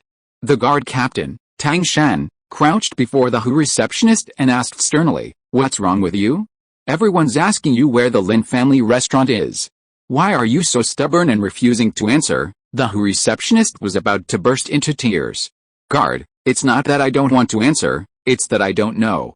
I'm an employee of the Who's Fresh Food supermarket, and I was sent here to pick up the purchasing manager for the Lin family restaurant, Tang Shan." It turned out to be a beautiful misunderstanding, his joy gone in vain. Everyone left with a sullen look. Some, more perceptive, realized that the person meeting them was an employee of the fresh food supermarket and that the Lin family restaurant was here to discuss the food business. They assumed that even if the Lin family didn't have a branch yet, it wouldn't be far off. A few minutes later, the crowd was evacuated by the security guards, and Lin Miaomiao and the other four walked up to the receptionist at the Hu family. Unaware of the person they were supposed to meet, the receptionist was video chatting with the manager. Noticing a few more people squatting in front of her, she didn't bother to respond and simply apologized woodenly. "I'm sorry, I'm here to pick up someone from the Lin family hotel, not to receive any guests." Lin Miaomiao felt a little sorry for the poor man, who had been driven insane, so she cleared her throat and said, "You misunderstood. I just wanted to tell you that we were sent by the Lin family hotel." The receptionist at the Hu family froze, and with trembling hands she hung up the video call and stood up limply. She looked up to speak, but tears started streaming down her face. "Why did you guys come just now? You've really screwed me over." Ren Jiao couldn't help but laugh. She knew it was wrong of her to do so, and quickly turned around, trying to hide her smile, but it was too late. "Okay, you're still laughing." The receptionist was angry and anxious, and her tears fell even more fiercely. "It's all your fault, and you still laugh at me." Lin Miaomiao looked up at the sky. This man's reaction was so funny that she wanted to laugh too. What to do? Seeing that the situation was not good, Gu Qingheng hurriedly suppressed the smile in his heart, and said seriously, "We saw you as soon as we got off the passenger ship. But you were surrounded by people at that time, and we couldn't squeeze in for a long time, really." The receptionist looked at him doubtfully, and when she saw that he didn't change his expression and looked very serious, she was relieved. "Forget it, it's all over anyway, let's leave this terrible place quickly. If he goes on a long trip in the future, he must never choose the Pingan passenger ship. There are guards everywhere, but it took so long for them to come to rescue him." Bad review. Chapter 312 Smashing the Signboard. After what had just happened, the receptionist was displeased with the sign in his hand. It was because of this shabby sign that he almost got beaten up. However, he didn't throw the sign in the trash can. Instead, he held it at an angle and led the guests out of the passenger ship. The passenger ship was quite busy, and there were cars everywhere outside. The receptionist expertly weaved through the crowd and quickly found an open space. Then he launched a car shaped like a green cabbage. "Please get in, guests," the receptionist said politely, standing at the door. Only then did Lin Miaomiao get a clear look at the receptionist. He looked very young, a fair and delicate boy with big eyes, a small nose, a small mouth, and a face with a little baby fat that was extremely cute. The others also found the boy adorable. Ren Jiao even teased him, "Little green hat, how can your manager let you pick someone up? Isn't he afraid you'll get kidnapped?" The receptionist's eyes widened in dissatisfaction. "My name isn't Little Green Hat. Stop giving me random names. I already have enough." Ren Jiao smiled, "But you didn't introduce yourself, so we don't know what to call you. How about you tell us your regular name so we don't have to come up with another one?" "Okay," the receptionist agreed hesitantly, then rattled off several nicknames. "Everyone calls me Bunny, Baby, Little Cutie, Dai. Oh, and my name is Huzioti." Finally, Huzioti remembered he hadn't introduced himself and hurriedly offered his own name. "Then we'll call you Dai. Ren Jiao helped everyone decide, and Lin Miaomiao and the others all agreed. From the moment they saw Huzioti, everyone thought he was adorable and couldn't help but want to get close to him. Sure, Huzioti agreed readily. As long as they didn't give him a new name, he'd be lost for words if he had more. After they boarded the car, Huzioti entered the coordinates into the navigation system and switched on autopilot.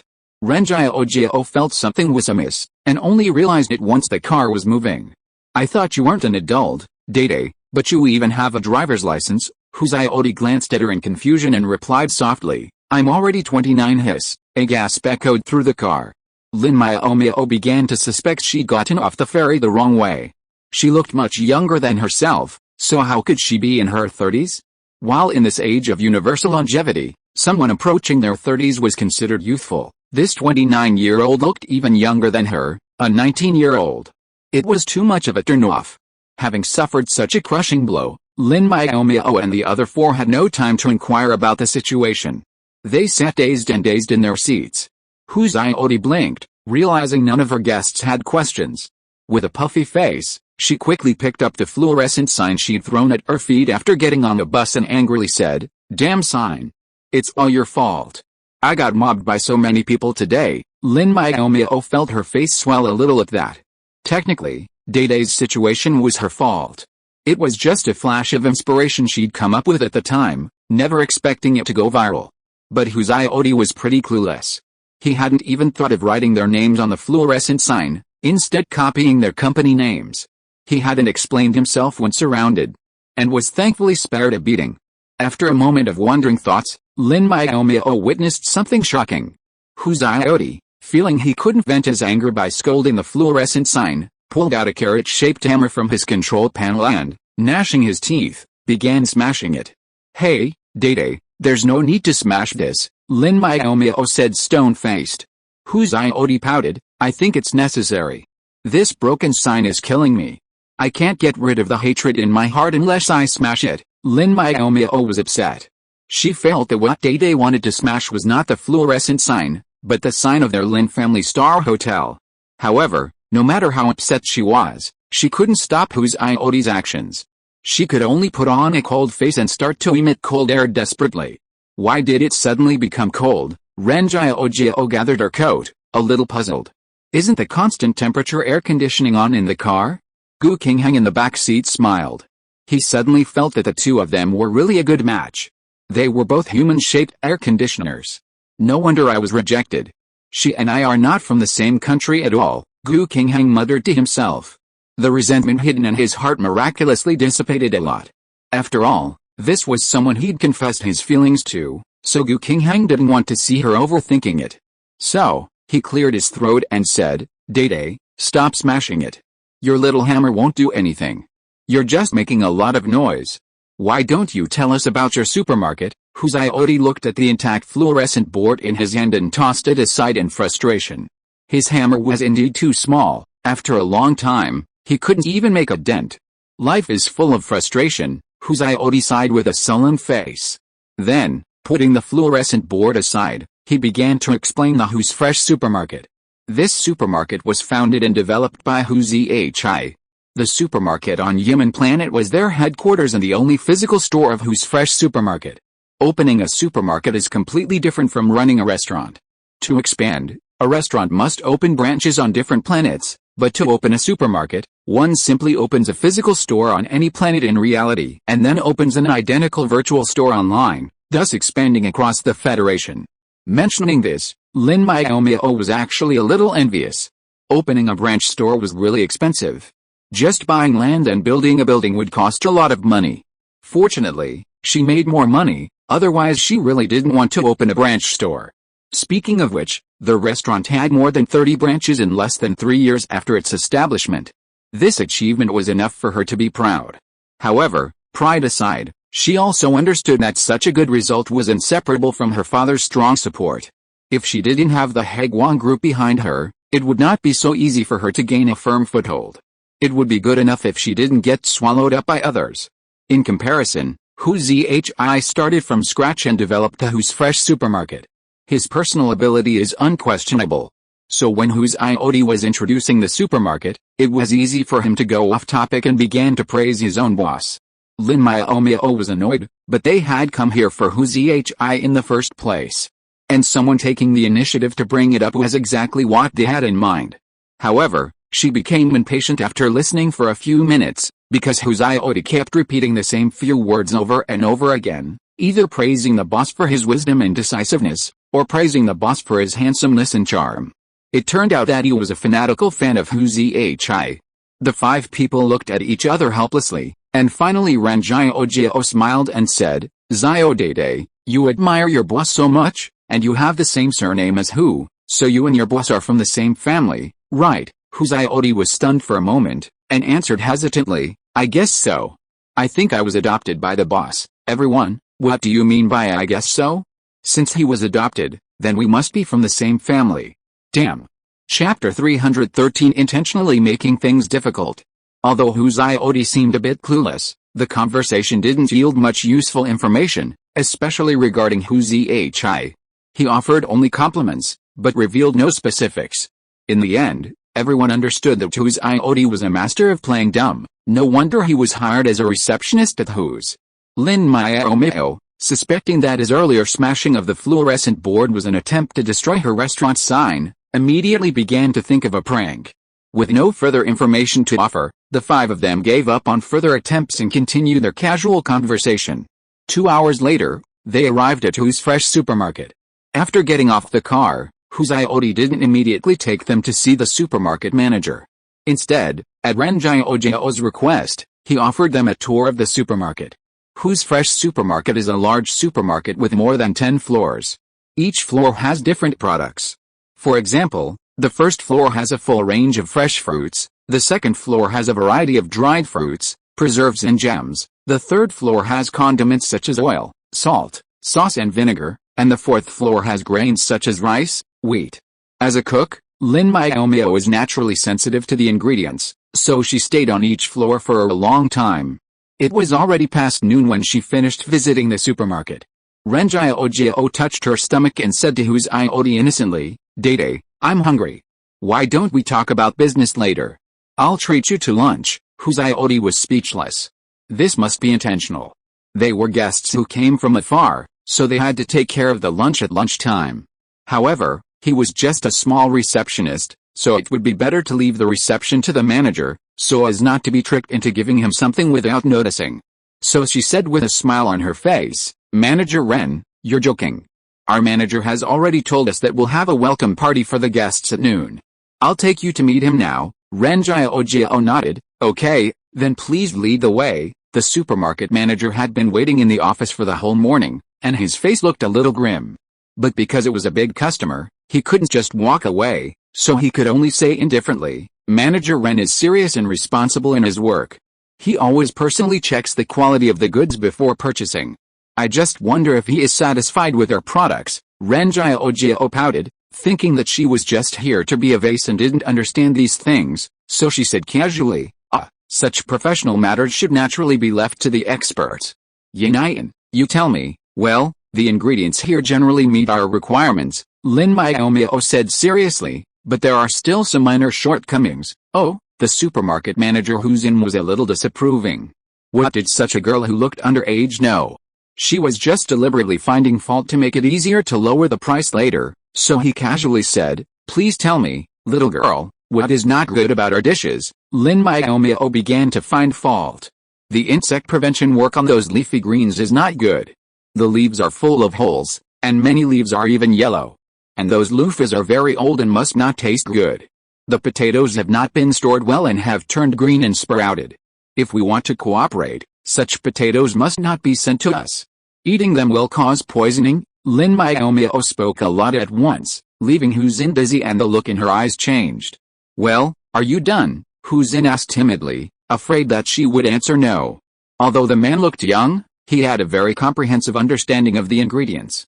This was not the first time Lin had negotiated business, but it was the first time he had heard his own products being criticized beyond recognition. If the person opposite him had not been sent by the Lin family restaurant, Lin would have been tempted to chase him away. He looked like he was ruining the party.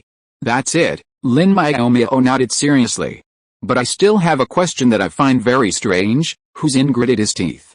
"Tell me," Lin Miaomiao asked with a hint of curiosity, "why are all the employees in your supermarket surnamed Hu? Do you only hire employees with surnames Hu?" Ever since she'd heard that Hu Zhi might be a high-level shapeshifter, Lin Miaomiao had begun to speculate when she heard the supermarket employee's surname was Hu. Could it be that all the employees in this supermarket were shapeshifters? It would be too strange to have all the surnames Hu. Lin was also confused by this. "If you hadn't told me, I wouldn't have noticed. Most of the people in the supermarket do have the surname Hu, but it's probably just a coincidence, because we also have an employee named Shuang and one named Ma." Lin Miaomiao's eyes widened. There were both bears and horses, and the farm was built on a planet inhabited by alien beasts. Even if Hu Zhi wasn't a shapeshifter, she probably had some connection to them. But Lin shouldn't be a problem. Perhaps because she'd read too many novels in her past life, Lin Miaomiao easily accepted the idea of shapeshifters compared to Ren Jiao and the others. After all, she had traveled thousands of years into the future, so why wouldn't she believe it? Besides, humans evolved from animals, so it's perfectly normal for animals to transform after training. The surname issue was easily brushed aside. Lin led the 5 guests to the food court across the street from the supermarket and, with familiarity, entered a warmly decorated restaurant. "This is the best restaurant on human planet. While it can't match the variety of dishes at your Lin family restaurant, the food is still quite good," Lin said with a smile. The waiter who led them to the private dining room glanced at Ren Jiao and the others, a hint of hostility flickering across his face, fleeting and unnoticed. Even if they had noticed, no one would have cared. The saying "competitors breed enemies" has remained unchanged throughout history. Although they were a small group, they still entered a large private room. Lin Miaomiao guessed it was the one usually used by Hu's fresh supermarket. Lin expertly pressed a button under the table, and a virtual menu popped up. Perhaps because he was used to ordering, he didn't ask Lin Miaomiao and the others' opinions and simply ordered a dozen or so dishes. After ordering and putting away the virtual menu, Lin was about to chat with a customer about life, but he received a resentful look from Ren Jiao. He was stunned and began to reflect on whether he had done something wrong. After reflecting for a long time, he felt that he had forgotten to ask the customer's opinion when ordering the dishes. Could it be that the customer was not satisfied with the dishes he ordered? Before he could test it, Ren Jiao complained dissatisfiedly, "Manager Hu, your supermarket is too casual in treating customers. You order the dishes you like when you dine with customers. It's too disrespectful." Hu Xin felt a little dizzy. This was the first time he had encountered such a situation. In the past, even if the customer was dissatisfied, they would at most hint at it, and would never say it to his face. Why did he feel that Manager Ren was not a qualified purchasing manager at all? Despite his inner complaints, Hu Xin still had to save face. He said sincerely, "I'm so sorry. The guests I've served before weren't fond of ordering, so I forgot. How about you, Manager Ren, order a few more dishes?" He said that, but he didn't bring up the virtual menu. After all, polite words like that usually weren't taken seriously. He hadn't expected to encounter such an impolite person this time. "Where's the menu?" Ren Jiao asked in surprise. "How am I supposed to order without the menu, Hu Xin?" Chapter 314, Nonsense. Lin Miaomiao and the other four were delighted with their meal, but Hu Xin felt increasingly frustrated the more they ate. Originally, a dozen dishes would have been more than enough for 6 people, but they'd ordered over 20. He could imagine the repercussions when he went to the finance department to report the bill. He'd definitely be scolded. After dinner, Hu Xin prepared to take them back to the supermarket to discuss business, but Ren Jiao refused. "We're already sleepy after just finishing our meal. How can we even have the energy to talk business? How about Manager Hu, go back first. We'll find a place to sleep for 2 hours before we meet you at the supermarket," Ren Jiao suggested. Lin Miaomiao was practically laughing her head off. She hadn't expected her future sister-in-law to be so talented, perfectly portraying her true beauty. Manager Hu must be practically overwhelmed. Just as she imagined, Hu Xin wanted to slap Ren Jiao to the ground. In his 10 years as a supermarket manager, he'd never encountered such a difficult client. This wasn't a business meeting, it was simply picking a fight. Hu Xin's face darkened. "Manager Ren, are you here to discuss business, or to have fun with us?" "Neither," Ren Jiao replied in her mind. She'd heard that Hu Xin always handed over his tough client projects to Hu Zi, so she was deliberately giving him a hard time. But she couldn't say that out loud, or Hu Zi would probably just stay as far away from her as possible. After a moment's thought, Ren Jiao winked at him, signaling him to take over. Then, feigning grievance, she said, "Manager Hu, why are you like that? I'm just a little sleepy. If you don't want to delay, just say so." Hu Xin felt a little frustrated. He didn't want to waste any more time waiting for someone, but he also felt embarrassed to embarrass a woman. And he doubted whether discussing business with Ren Jiao would have any good results. Gu Qinghang interrupted with a smile, "Don't mind, Manager Hu. Our manager always takes a lunch break, and he gets a little confused at that time. So, let's go to your office and talk as you asked." "But isn't Manager Ren sleepy?" Hu Xin glanced at Ren Jiao, who was yawning softly and covering her mouth, and wondered if she could make it to the end. Ren Jiao pushed Gu Qinghang and said vaguely while yawning, "You can just talk to Qingheng. I don't understand much anyway." Hu Xin frowned. No wonder this purchasing manager didn't have the demeanor of a manager at all and spoke without any scruples. It turned out that he was just a decoration, commonly known as a vase. "Manager Ren, don't say that," Gu Qingheng said to Hu Xin with some embarrassment and apology. "I'm sorry, she likes to talk nonsense when she is sleepy." Lin Miaomiao stepped forward to support the staggering Ren Jiao, and scolded with a wooden face, "It is said that if you don't have the ability, don't occupy this position. Every time you eat, you want to sleep like a pig, and you ask Brother Qingheng to clean up your mess. In my opinion, you should not be the manager." Ren Jiao, who was still sleepy, immediately widened her eyes. "Don't even think about it, I've got the manager position. Isn't it just about talking about business? Come on, Manager Hu, let's go talk now." A quarter of an hour later, 6 people sat on the sofa in Hu Xin's office. Coffee and snacks were placed on the transparent glass coffee table. Ren Jiao took the coffee and tasted it, and immediately frowned. "Why is it instant? Is there no freshly ground and cooked coffee?" Hu Xin's mouth twitched. This girl's requirements were really high. He couldn't get angry, so he could only say in a nice tone, "Sorry, this is the only kind. This dessert is really disgusting," Lin Miaomiao said, pinching a piece of mung bean cake that she had taken a bite of. "It has been stored for at least half a month, that one was just made this morning." Maybe your chef's skills are not up to standard, so you have the illusion that it is not fresh, Hu Xin said woodenly. Lin Miaomiao suggested seriously, then you really should change the chef. If the food the chef cooks is not delicious, it will affect the mood of the employees. If they are in a bad mood, they will have no energy to go to work, and that will affect work efficiency. Hu Xin, he's going to collapse, okay? The Lin family hotel is one of the best hotels in the Federation after all. Why are the employees more unreliable than each other? Hey, why don't you say anything? Are you going to take my suggestion? I can introduce you to some great chefs, Lin Miaomiao said. By the way, discussing business in the office is too informal. Our Lin's restaurant is an international brand after all. We should at least have business discussions in the conference room. Ren Jiaojiao's eyes lit up. Yin Yin, you finally said something sensible. For someone of my status, it's already unfair enough to come to your house to discuss business. How can we have it in a small office? Manager Hu, don't you think we should change places? Gu Qingheng cleared his throat to smooth things over. Manager Ren, Yin Yin, stop it. It's normal to discuss business in the office.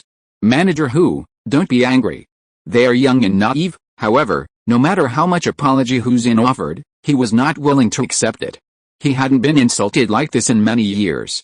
He immediately responded lukewarmly, Assistant Gu, being young and naive is indeed a good excuse, but Manager Ren, as the manager of the purchasing department, is still naive. It only shows that your hotel management is not using the right people. Ren Jiaojiao was furious upon hearing this.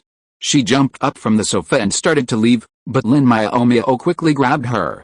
Where are you going? Lin Miaomiao said impatiently.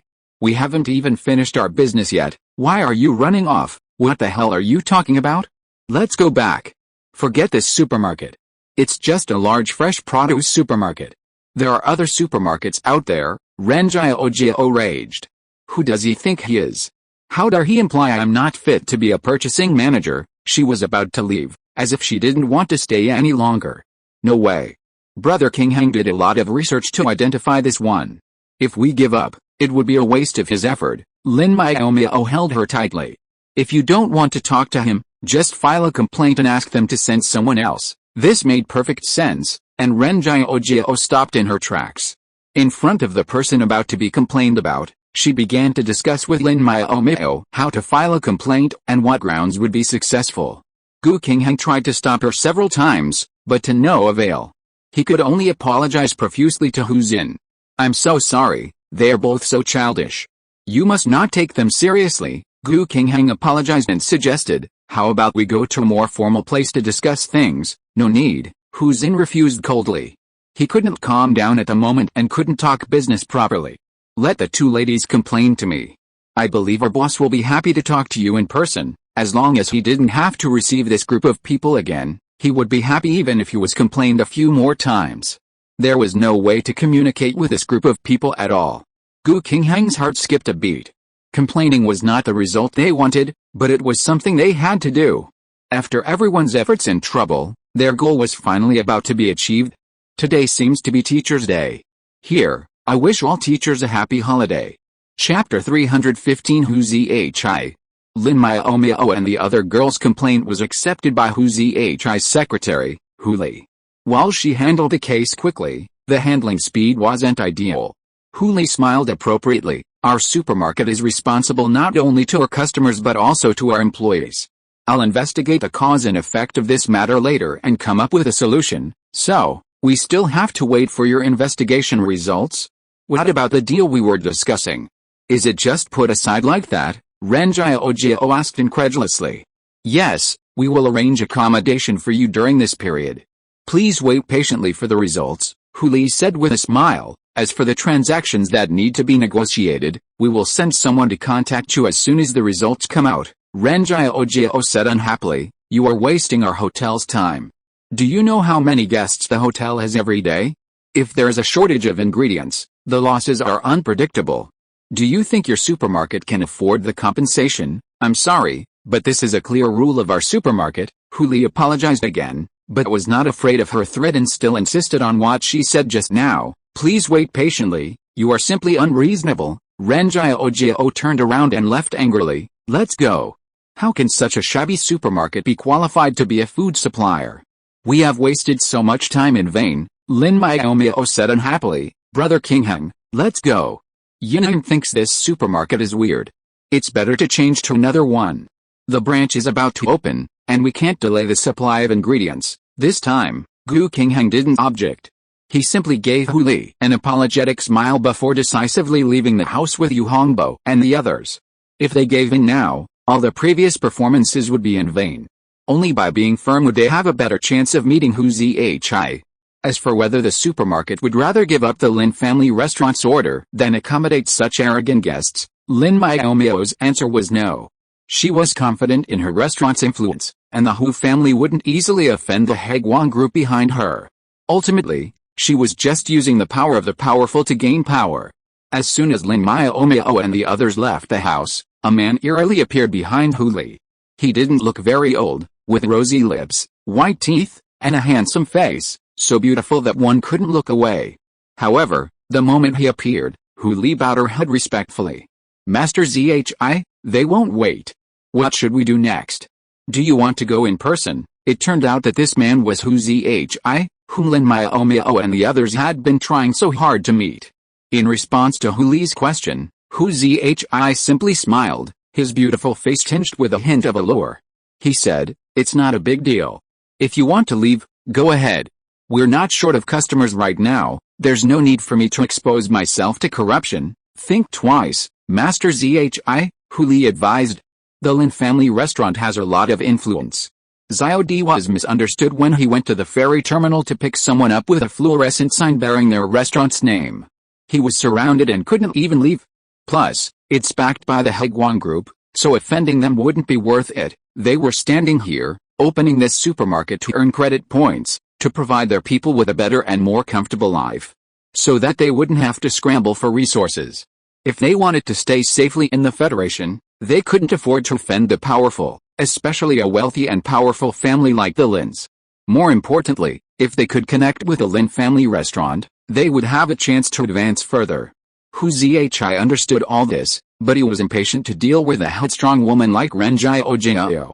Hearing Hu Li's words, he could only compromise. Forget it, now that you've said that, how can I still insist on going my own way?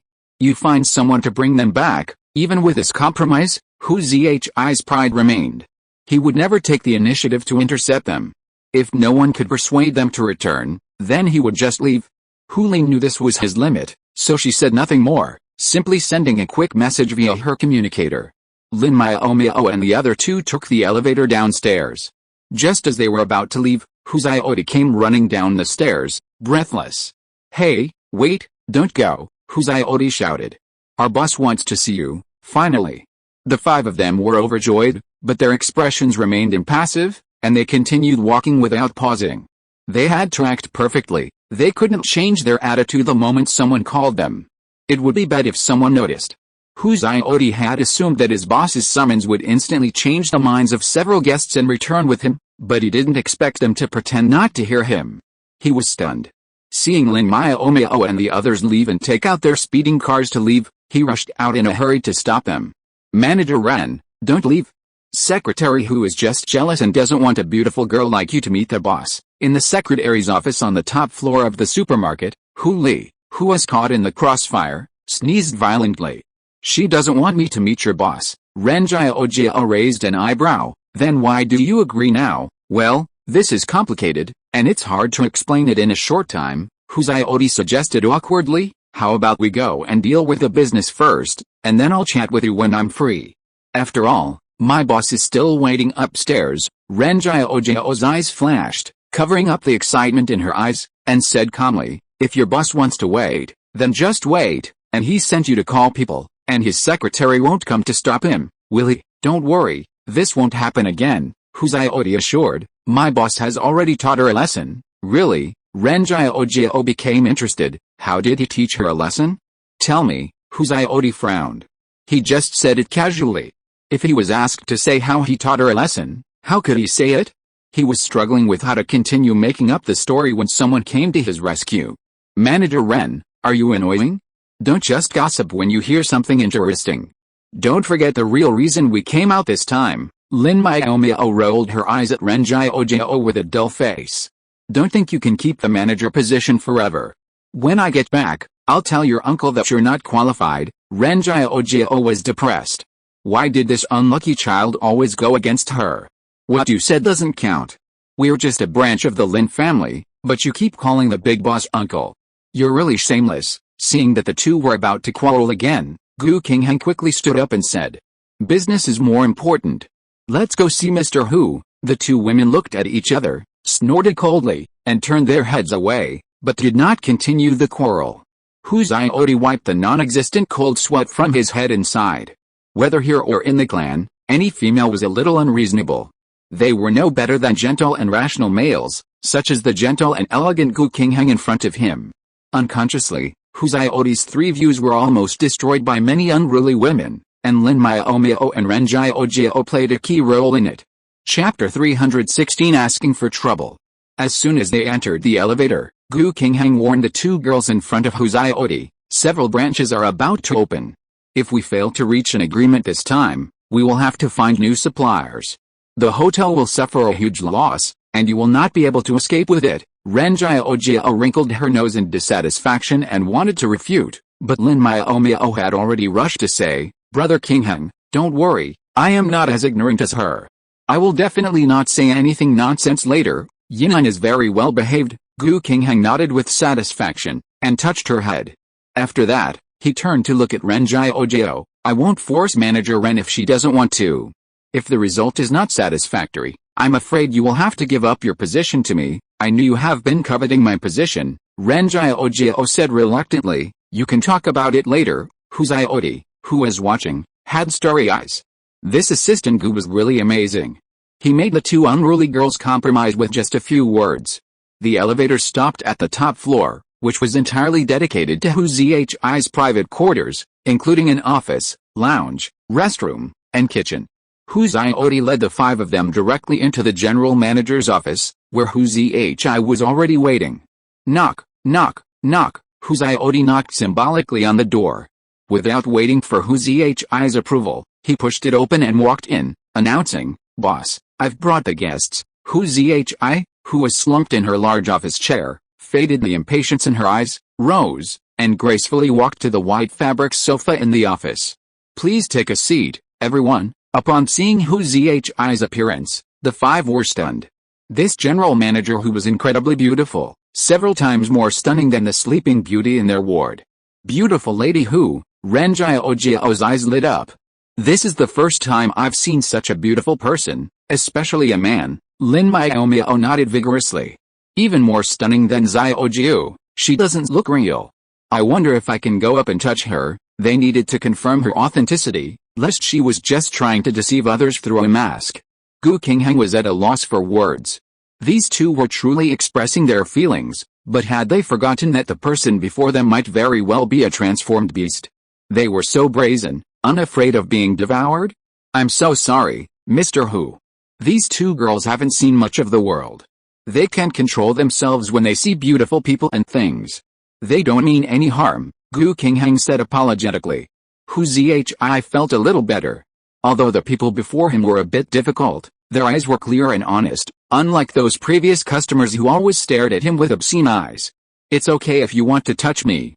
I don't mind letting you touch me," Hu Zihi said generously. It was just a joke, but Hu Zihi didn't expect Lin Miaomiao to actually come forward and touch him, and even then, he still felt a little unsatisfied. "So smooth, even smoother than mine. I'm so jealous," Lin Miaomiao exclaimed. Ren Jiaojiao was speechless. She really got it right. If the captain were here, wouldn't he be jealous? Hu Zihi didn't know whether to laugh or cry. This girl was too rude. He couldn't help but ask in a mean way, "You don't want to touch her again, do you? Is it okay?" Lin Miaomiao looked at his face eagerly, as if she would definitely not be polite if he agreed. "Forget it." Hu Zihi shook his head and refused, saying seriously, "Men and women should not touch each other." "Hey, some people still know this sentence now." Lin Miaomiao was surprised, but now it is an open interstellar age, there is no point in saying this, but it will be laughed at. Seeing this, Gu Qingheng hurriedly dragged the person back. "No matter how brave you are, don't do this. What if you piss people off?" "Well, let's talk about business." Gu Qingheng said with a smile. So everyone sat down and started to talk about business. Hu Xiaodi was sent to make coffee. Hu Zhi said, Manager Ren wants freshly ground and brewed coffee. I just happen to have the ingredients here. Ren Jiao made a bitter face. In fact, she didn't like coffee at all. It was too bitter. It was just a requirement for acting. It seemed that she would have to pinch her nose and drink it later. Day, please put 2 sugar cubes in my coffee. Thank you, Lin Miaomiao asked very impolitely. Oh, then give me 2 too, Ren Jiao hurriedly followed. Hu Xiaodi was speechless. She had said that she liked to drink freshly ground and brewed coffee. Wouldn't it be a waste of such good coffee beans if she put sugar in it? Do as they ask, Hu Zhi ordered with interest. Hu Zhi was not stupid. Judging from the performance of several people after the meeting, they were not as difficult as Hu Xin said. In other words, Ren Jiao had deliberately annoyed Hu Xin just to see him. So, what exactly did these people want to do? Was there something about him that was worth paying attention to? After hesitating for a while, Hu Zhi put the issue aside. He thought that he would find out the answer after everyone left. There was no point in thinking too much. Then Hu Zhi and Gu Qingheng started to discuss the issue of purchasing ingredients seriously. Even though he had no experience in business negotiations, Gu Qingheng still did it in a very professional manner. He and Hu Zhi had a lively discussion. Ren Jiao and the other 3 were completely reduced to the background. The price of ingredients is variable, so they did not negotiate a fixed price, but a discount based on the market price. This market-based price made both parties very satisfied. Gu Qingheng's base price was passed down to him by the official purchasing manager of the Lin family hotel. As long as it did not exceed this base price, he could negotiate as much as he wanted. Therefore, he was confident and was not afraid of causing losses to the hotel because of his lack of understanding of prices. When the 2 were about to decide on a price, Hu Xiaodi's coffee was finally served. At the request of Lin Miaomiao and Lin Miaomiao, 2 sugar cubes were put in their coffee. After thanking her, Lin Miaomiao picked up the coffee, stirred it a few times, tasted it lightly, and nodded. It tastes pretty good. What brand of coffee beans are these? I'll buy some from Star Online sometime, Hu Xiaodi said proudly. These are Claire's top-quality coffee beans. Even if you have money, you might not be able to buy them. If it weren't for the adult's generosity, he wouldn't have been willing to give it to the 2 unruly girls. He even added sugar, which ruined the original flavor of the coffee. After hearing Lin Miaomiao's praise, Ren Jiao also mustered up the courage to try it, and then she spit out the coffee. PFFT. Why is it still so bitter? Yin. What kind of taste do you have? You actually said it's delicious. Lin Miaomiao's face was wooden. Come on, if coffee doesn't have a hint of bitterness, what's it? A beverage? My sister-in-law doesn't like coffee, so forget about freshly brewed and ground coffee. Wouldn't it be better to have someone make freshly squeezed juice? This is what they call asking for trouble. The most unlucky one was Hu Xiaodi. He was the last one to serve the coffee to Ren Jiao, and before he could even walk away, he was sprayed all over with coffee. He was so angry that he almost cried. Hu Xiaodi was so excited that he couldn't speak. He could only point at Ren Jiao with a trembling finger and kept saying, You. Ren Jiao looked at him embarrassedly. I didn't mean to do that.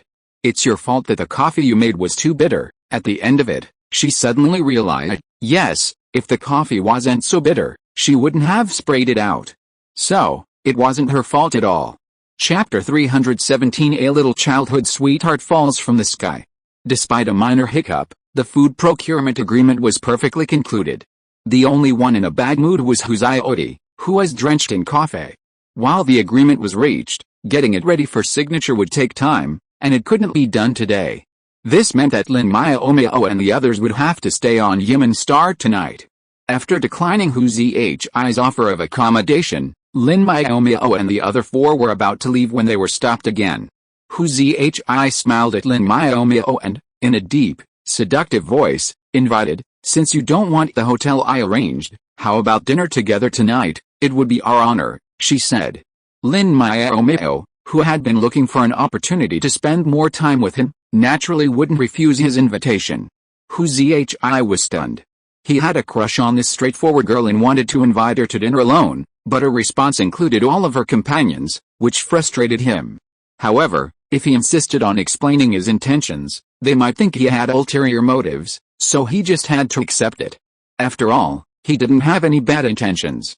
After agreeing on a time for dinner, Lin Miaomiao and the others went to a more comfortable 5-star hotel recommended by Hu Zhi and booked a room. They booked a single room and 2 double rooms. Gu Qingheng, as the deputy captain, stayed in the single room. After entering the room, Gu Qingheng thought of Hu Zhi's invitation just now. He felt sour in his heart, but he knew that he had no right to be jealous, so he thought of the person who had the right to be jealous, and sent him a text message with the purpose of watching the show. So someone far away in Shen-Yu's base received such a message. Hu Zhi invited Miaomiao to dinner tonight, and Miaomiao agreed. In addition, Hu Zhi has an outstanding appearance, and is more beautiful than Xiaojiu, the vegetative state in the infirmary. When Miaomiao saw him, she couldn't help but stepped forward and touched his cheek. Yi Hongwen's face instantly darkened. Is Miaomiao trying to cheat? However, no matter how unhappy he was, he wouldn't let Gu Qingheng see him fussing. So, feigning composure, he replied, Miaomiao loves all things beautiful, but the only man she loves is me. So you should just think about your childhood sweetheart. The 3 consecutive exclamation marks demonstrated Yi Hongwen's strong self-confidence, as if loudly declaring his ownership. Gu Qingheng felt even more heartbroken upon receiving the reply. Didn't he know that displays of affection often lead to breakups? And what about that childhood sweetheart? He was just her sister, so why would he miss her? Speaking of which, it seemed like Xiaoran hadn't video called him in ages. No wonder she'd been so quiet lately. She felt lonely as snow. Just as he was lamenting, Yi Hongwen sent him another text. He opened it, revealing a single, puzzling sentence. Qingheng, don't envy Miaomiao and me. You're so lucky, and surprises will come to you automatically. Gu Qingheng was stunned. What did that mean? He couldn't understand it at all. Ding dong, the crisp doorbell rang. Gu Qingheng looked at the time and found that it was just past 5 o'clock. It was not yet the agreed meeting time. Who would come to see him at this time? For some reason, he suddenly remembered the surprise that Yi Hongwen mentioned, and suddenly had an ominous premonition in his heart. The doorbell rang persistently, as if it would not give up until the door was opened. Gu Qingheng hesitated for a long time before he walked forward to open the door anxiously, and then he saw a big surprise. Brother Hang Xiaoran rushed into Gu Qingheng's arms with a smile on his face, and said sweetly, long time no see, did you miss me? Gu Qingheng felt as miserable as if he had eaten bitter herbs. He didn't expect to see Xiaoran here at all, and he didn't know what to say. Xiaoran, why are you here? Gu Qingheng asked with difficulty. I missed you, Xiaoran explained with a sweet smile. It's just that your communicator wasn't working, so I called Mother Gu. She said you were on a business trip, so I came. You knew I was on a business trip, so why did you come here? Don't you know it's going to affect my work? Gu Qingheng said unhappily. You're not feeling well, and you're still running around? Can you please stop being so willful? Xiaoran was dumbfounded. She actually knew Gu Qingheng's temporary contact number, but she hadn't called him to give him a surprise. Who knew that when she did find him, she wasn't greeted with a warm welcome, but with ruthless disdain. Brother Heng, what's wrong with you? Xiaoran felt a little aggrieved. She had never been scolded by Gu Qingheng before, and this was the first time. She didn't understand what was going on. Why wasn't Brother Heng speaking to her as softly as before? He never used to say anything harsh even if he got angry. Gu Qingheng was irritated. His patience was really running out today. Even though he knew Xiaoran was not feeling well and couldn't handle the pressure, he couldn't force himself to calm down. Come with me. Gu Qingheng casually closed the door, grabbed Xiaoran's wrist and pulled her towards the elevator. Normally, Xiaoran would feel shy being held like this by her brother Heng, but for some reason, she felt a little panicked now. She wanted to break free but couldn't, so she could only ask with a hint of tears in her voice, where are we going? Gu Qingheng replied coldly, we'll take you to the passenger ship home. Xiaoran's face turned pale in an instant. She had just arrived on Yemen Star and hadn't had a good reunion with Brother Heng yet, so how could she be willing to go back? No, Xiaoran pulled back hard, trying to break free from his hand. I want to stay here with you. I don't want to go back. Brother Heng, please don't scare me like this, okay? I feel a little uncomfortable. It's not up to you. Gu Qingheng had no intention of indulging her. He had just realized that Xiao Ran, whom he treated as his own sister, had been spoiled by him to the point of not knowing the severity of the situation. She ran over even though she knew he was on a mission. As for Xiao Ran's complaints about feeling uncomfortable, he paid no attention.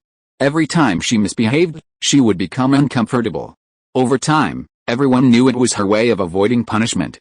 However, Gu Qingheng still had some doubts. This mission was confidential, and no one outside the fleet knew about it. No one else could reveal his whereabouts, so Yu Hongwen was the only suspect. As they drew closer to the elevator, Xiao Ran couldn't help but cry. She imagined Gu Qingheng's reactions, joy, anger, even rage. But she hadn't considered being sent back on the spot. Even pleading and pretending to be pitiful proved ineffective. Feeling anxious and distressed, coupled with a sudden onset of physical discomfort, Xiao Ran felt dizzy and faint, then she lost consciousness and fell backward. Gu Qingheng was silently condemning Yu Hongwen's dishonesty when he felt his grip on Xiao Ran grow heavier. Thinking she was still resisting, he turned back to reprimand her, but was startled to see her lightly sliding down. Xiao Ran, Gu Qingheng pulled her over and hugged her. His mind went blank and he didn't know what to do next. If you are listening to this novel on a channel other than Fanfic World, it means it was downloaded and re-uploaded without effort. We warmly invite you to visit our channel, Fanfic World. There you will find the original version of this story and many other novels of various genres. We look forward to seeing you dive into a world of incredible novels. Chapter 318 Special Flight Mode. Gu Qingheng was stunned, but Lin Miaomiao, who was hiding behind the door watching the fun, was not. Although Xiao Ran always spoke harshly to her, she was still one of her few friends on Starnet, and she couldn't bear to see her get into trouble. Lin Miaomiao immediately opened the door and rushed out, yelling at the bewildered Gu Qingheng, "Why are you standing there? Hurry and take him to the hospital." Gu Qingheng finally reacted, looked at her gratefully, and quickly ran to the elevator. Lin Miaomiao and the other three followed closely behind. At this time, they were worried about Gu Qingheng taking the patient to the hospital alone, otherwise he would be stupid again after going downstairs. After leaving the hotel gate, Lin Miaomiao had just released her own flying car when a silver extended-length flying car stopped in front of them. The car window opened instantly, revealing Hu Zihi's androgynous face. "Xiao Yunyan, did you calculate the time to wait for me here?" Hu Zihi smiled brightly. Lin Miaomiao twitched her lips, not having time to criticize his familiarity.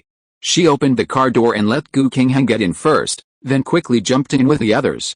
Before she was even seated, she said to Hu Zihi, "Let's go to the nearest hospital." Hu Zihi had already noticed something was wrong and shouted into the navigation system, "Let's go to the nearest hospital, use special mode." The navigation system replied in a tablet-like electronic voice, "Request received, searching for nearby hospitals. Search completed, ready to go. Everyone, please fasten your seatbelts." This was the first time Lin Miaomiao had heard the request to fasten seatbelts. Just as she was puzzled, she saw everyone else sit upright in their seats, reach under their seats and press. Black seatbelts emerged from the sides of the backrests, automatically securing them in place. What surprised Lin Miaomiao the most was that the seatbelts were elastic. Gu Qingheng was holding someone in his arms, and the seatbelts automatically secured the two of them together. The navigation voice system urged again, "Attention! Passengers who are not wearing seatbelts, please hurry up. The flying car will depart in 10 seconds. 10, 9, Lin Miaomiao hurriedly followed their instructions and put on her seat belt. Although she didn't understand why they had to wear seat belts, everyone did it, so she couldn't be an exception. The countdown ended, and a colorful light extended from the top of the flying car. The light kept flashing, and then Lin Miaomiao felt that the flying car suddenly rose until it was about 20 to 30 meters higher than the flight track of other flying cars. Then, the flying car accelerated. Looking at the scenery outside the window that kept retreating and could not even be seen clearly, Lin Miaomiao was very surprised. It turned out that the flying car had such a function. She didn't know it. It seemed that she still lacked some common sense.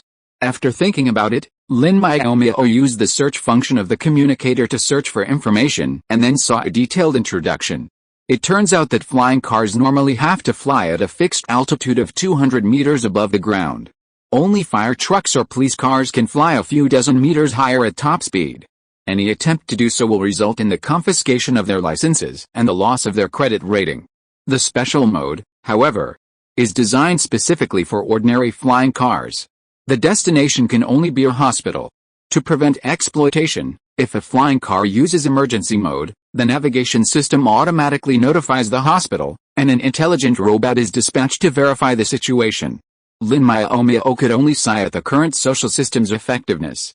At least patients in urgent need of medical attention won't miss their optimal treatment window due to traffic jams. 5 minutes later, the flying car stopped in front of Yiming's 7th hospital. A highly intelligent robot in a nurse's uniform appeared in front of the car with a whoosh, its electronic eyes fixed on the door.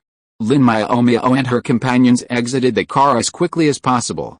The robot nurse retrieved a gurney and said in a sweet voice, "Please place the patient on the bed." In fact, Gu Qingheng had already placed the unconscious Xiaoran on the bed without the robot nurse having to ask. The robot nurse pressed a button on the bed, and safety straps popped out from both sides, instantly strapping Xiaoran to the bed. Then, 2 small pulleys sprouted from the robot nurse's feet, and with a flick, the bed slid several meters away. Lin Miaomiao, advanced technology is certainly convenient, but aren't we afraid of bumping into other patients entering or leaving the hospital? It didn't take long for her to realize she had no reason to worry. The passage the robot nurse entered was one they couldn't use. It was a well-hidden passage, with a no-entry sign and a robot guarding the entrance. When they arrived at the emergency room, Xiaoran was already there, leaving them waiting anxiously outside.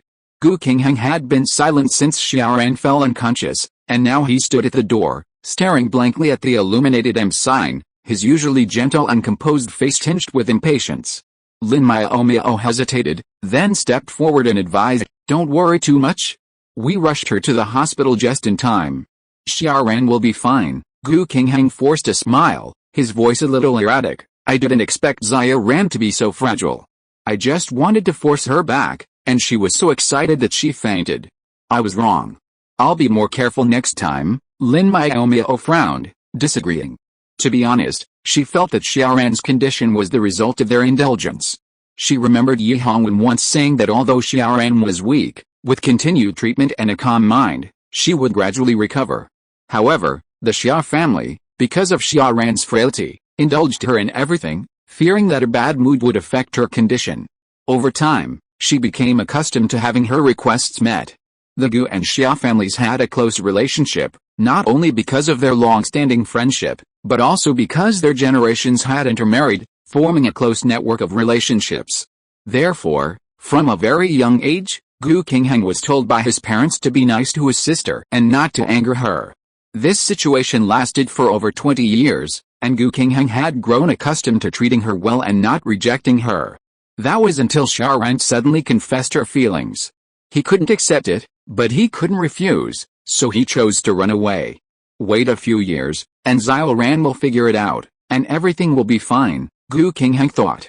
Unfortunately, he didn't know that Xiaoran, accustomed to always getting what he wanted, refused to accept this outcome. She kept chasing him, and whenever she didn't get a response, she became angry and lost control, and her health worsened. The Xia family had proposed the marriage between the two, but the Gu family refused. While their relationship was close, they weren't so close as to ruin the future of their talented successor. Xiaoran's condition made it difficult for her to conceive, and even if she could undergo IVF, the child's genes would be affected.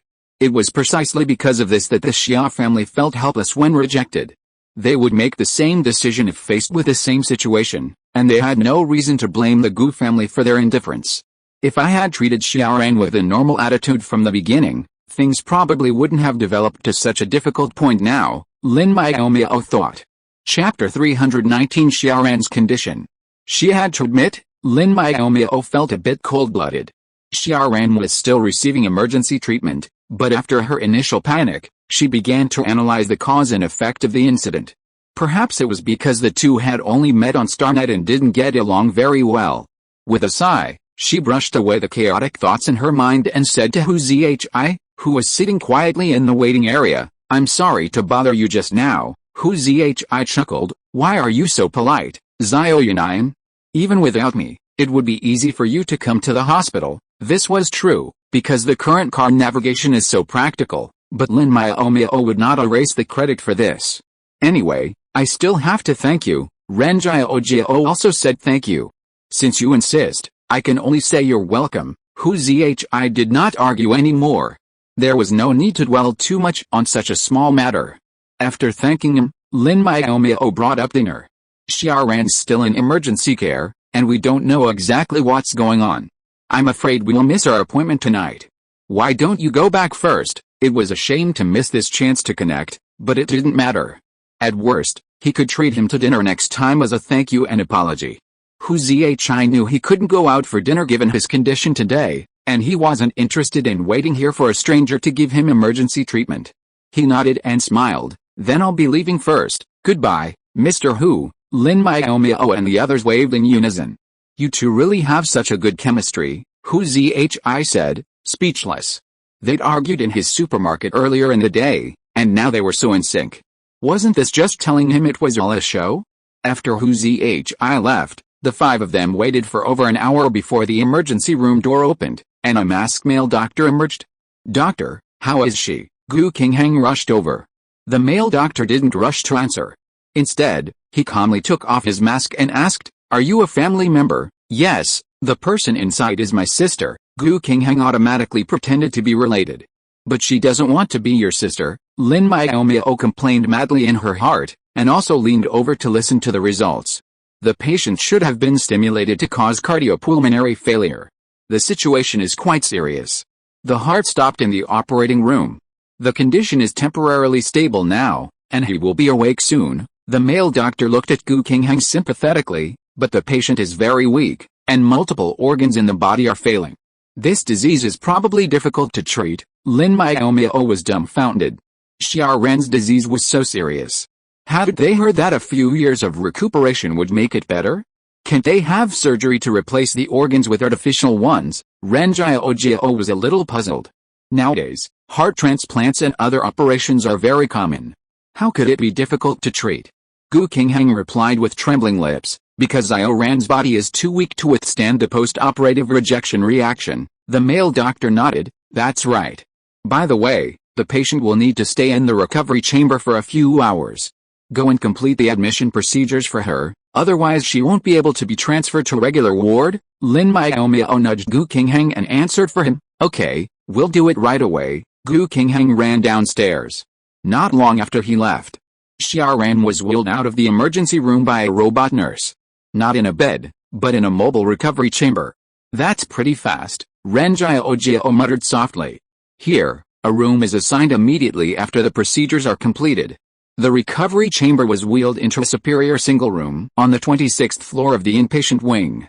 Just as Lin Miaomiao was about to tell Gu Qingheng the room number, the door opened and someone who had gone to handle the procedures appeared outside, panting. After a quick run up and down stairs, Gu Qingheng had regained his composure. Upon entering, he glanced at the repair chamber in the center of the room and said to Lin Miaomiao and the others, there's nothing to worry about here for now.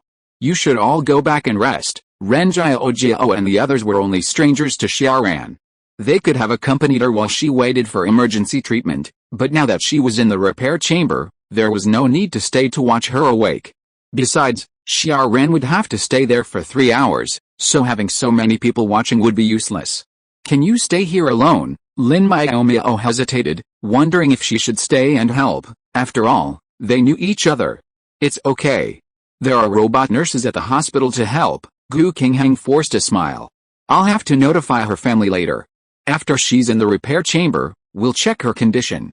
If possible, we'll probably transfer her to Shaoyin Star First Hospital. Xiaoran's illnesses had been treated at Shaoyin Star First Hospital, which boasted the Federation's most advanced medical equipment and the best doctors. The Xia family definitely wouldn't let her stay on Yimin Star. Okay then, we'll be leaving first. Ren Jiaojiao made a decision. If you need any help, just send us a video message. In this situation, they might be short of one person for the mission. Fortunately, the contract with Who's Fresh Supermarket has been negotiated. In the next few days, they will just try to find ways to get in touch with Hu Zhi more often. It doesn't matter if Gu Qingheng is not there. Lin Miaomiao and the other three left the ward. The two men who had been silent sighed. Sun Bo said sympathetically, poor Deputy Captain Gu, Ren Jiao frowned and looked around. Seeing that no one was paying attention to them, she whispered a reminder, Sun Bo, be careful with your words. Don't forget why we came to Yimin Star. What if the target accidentally finds out our identities and makes him prepared? Sun Bo made a bitter face. I only shouted at him once. It's not a coincidence that he's encountered me. Be careful. Yu Hongbo taught him seriously. Brother, your words and deeds are very important. If you are accidentally exposed, our mission will fail. Get lost. You sometimes let things slip yourself, and you still have the nerve to teach me. Sun Bo felt like giving someone a lecture. Lin Miaomiao couldn't help but roll her eyes. These two lunatics had actually been sent on a mission. Yi Hongwen probably thought they weren't exposed fast enough. Alright, shut up, Lin Miaomiao said with a deadpan expression. It's almost 8:30. Aren't you hungry? The two men, who had been playing around, finally stopped, clutching their stomachs and groaning. Oh my god, I thought I'd forgotten something. Turns out you're just starving. Then let's go get something to eat, Ren Jiao said. Shall we go back to the hotel? Their hotel had its own restaurant, where they could order anything. Ren Jiao wondered if they should go back to eat, as that would be more convenient. Lin Miaomiao shook her head. Let's find a small restaurant near the hospital. King Heng hasn't had dinner yet, so we'll have to send him some food after we finish. Ren Jiao and the other two thought that this was the right thing to do. They couldn't just focus on themselves when they knew their companions were starving. So they all nodded, and the plan was settled. Chapter 320 Signing. That evening, Lin Miaomiao and the other two returned to the hospital to deliver dinner to Gu Qingheng before returning to the hotel to rest. The next morning, Lin Miaomiao and Ren Jiao returned to the hospital with breakfast in a bucket of chicken soup. Upon entering the ward, they found Xiaoran awake. Why are you here again? Gu Qingheng asked, a little surprised.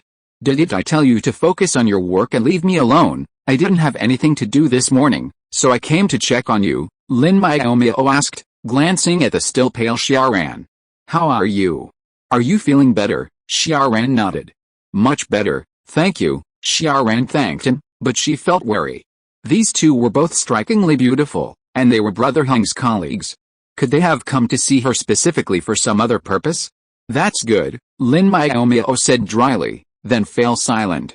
She didn't know what to say to Xiaoran. Was she going to reveal her identity as the little dragon girl from Star Online? She doubted that revealing herself would result in her not being greeted with joy, but in another shocking trip to the emergency room. The reason was simple. Back when they were at StarNet, Xiaoran had always been wary of her, constantly sarcastic and unkind whenever they met. She looked at her with disdain, hoping she'd stay as far away from Gu Qingheng as possible, ideally forever. Ren Jiao, however, had no such scruples. She'd only come to accompany her future sister-in-law. Honestly, she couldn't stand Xiaoran's easily irritated nature. Gu Qingheng wasn't the only man in the world, why would she need to risk her health for him? So, when she saw Lin Miaomiao talking to Xiaoran, she didn't intervene. Instead, she said to Gu Qingheng, who ZHI just told us to sign the contract this afternoon. You shouldn't be able to leave now, right? Gu Qingheng nodded. Xiaoran will be hospitalized for a few days. Her family is still on the passenger ship to Yimin Star, so I have to stay here to take care of her. Caring for a patient is very tiring. Take care of yourself, Ren Jiao said with a lack of sincerity. Gu Qingheng was speechless. Just when he was about to say that he was not really tired, Xiaoran called out in a tender voice, Brother Heng, I want to drink some soup. Please help me fill it up. Lin Miaomiao, who was standing next to the bed, looked up at the sky. She was jealous after just 2 words. Xiaoran really kept a close eye on her. If she was not too weak to join the fleet, he would probably watch her even more closely. Ren Jiao also curled her lips in boredom. This girl's temper was too unpleasant. She'd better leave quickly. If her eyes could kill, she believed she would have died many times. Yin, let's go back. We have to work hard to sign the contract this afternoon, said Ren Jiao. Lin Miaomiao nodded. Let's go. If you have time, go back and research which restaurant on Yimin Star has good food. After the signing, let's treat Hu Zhi to a meal. After that, the two of them ran out without saying goodbye. Xiaoran, who was sipping soup, had something to say when she saw this. Brother Heng, your colleagues are so rude. They should have told you before they left, Xiaoran complained. From now on, you should keep your distance from them, or they'll be influenced to stray. The last part was the key point. Xiaoran, stop it. They left because you didn't want to talk to them. Gu Qinghang frowned and scolded. They came to visit me out of kindness, and you're still talking behind my back. That's truly rude, Xiaoran bristled again, dropping her soup on the bedside table. I won't drink it. While Xiaoran was throwing another tantrum, Lin Miaomiao and the others returned to the hotel and gathered the other two to discuss matters. The signing at 2 p.m. went smoothly. Both parties reviewed the agreement and made sure it matched what they had discussed yesterday. Hu Zhi put down the document in her hand and said to Ren Jiaojio, who was still checking the agreement word by word, "I've finished checking it." "Where's Manager Ren? You can see it, right?" Ren Jiaojio replied without looking up, and handed the checked copy to Lin Miaomiao. "Please help me check if there are any typos." As a layman, Ren Jiaojio said that she really couldn't understand the agreement. Even though she was there from beginning to end during the discussion, she was still a little clueless. She could only pretend to be ignorant and slowly check it and ask for help. Lin Miaomiao took the agreement and quickly flipped through it. Finding there was nothing wrong, she nodded and said, "What is written in the agreement is the same as what we agreed on yesterday." "There is no problem, you finished reading it so quickly." "Did you really read it carefully?" Ren Jiaojio frowned and said dissatisfiedly, "You can't treat me like this even if I asked you to check it. My inspection results show that there is no problem," Lin Miaomiao insisted. "If you didn't believe me, why did you show it to me just now? I saw that you had nothing to do, so I gave you something to do," Ren Jiaojio said righteously. Hu Zhi felt a bit upset. How could they start arguing again while reading an agreement? How could they sign the contract happily? After enduring for a while, Hu Zhi finally couldn't help but remind them, "Have you guys read it?" "Not yet," Ren Jiaojio and the other person answered in unison. "Then you guys can argue slowly. I'm going to the bathroom first." Hu Zhi decided to go out for a walk and come back to sign. Maybe they would have finished arguing by then. A quarter of an hour later, Hu Zhi came back to the office and asked the two again if they had checked the agreement. The answer was of course yes. Ren Jiaojio signed her name on the agreement very seriously, and both parties put away a copy of the contract. The signing was completed smoothly, and Ren Jiaojio smiled and said to Hu Zhi, "To thank Mr. Hu for helping to send us to the hospital last night, and to celebrate our successful signing, I will treat Mr. Hu to dinner at Xianyu Tower tonight." I said, "It's just a small favor." "Why are you so polite, Manager Ren?" Hu Zhi said with a smile.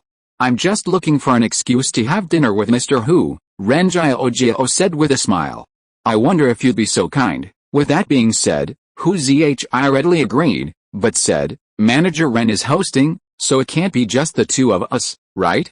"Is Xiao Yan'an going?" Ren Jiaojio nodded. "Of course we're going. All my colleagues, except my assistant, will be going." "Then I'm relieved," Hu Zhi joked, feigning relief. "If you're dining alone with a beauty like Manager Ren, I'm afraid I wouldn't be able to bear to see you off that evening, Ren Jiaojio. If you want to have dinner with my future sister-in-law, just say so." Beating around the bush is no heroism, Lin Miaomiao. This guy is definitely flirting with her future sister-in-law. No, she has to keep a close eye on her. She has to keep this incredibly beautiful guy away from her. For a moment, both women were highly wary of Hu Zhi, although their defenses differed greatly. Mr.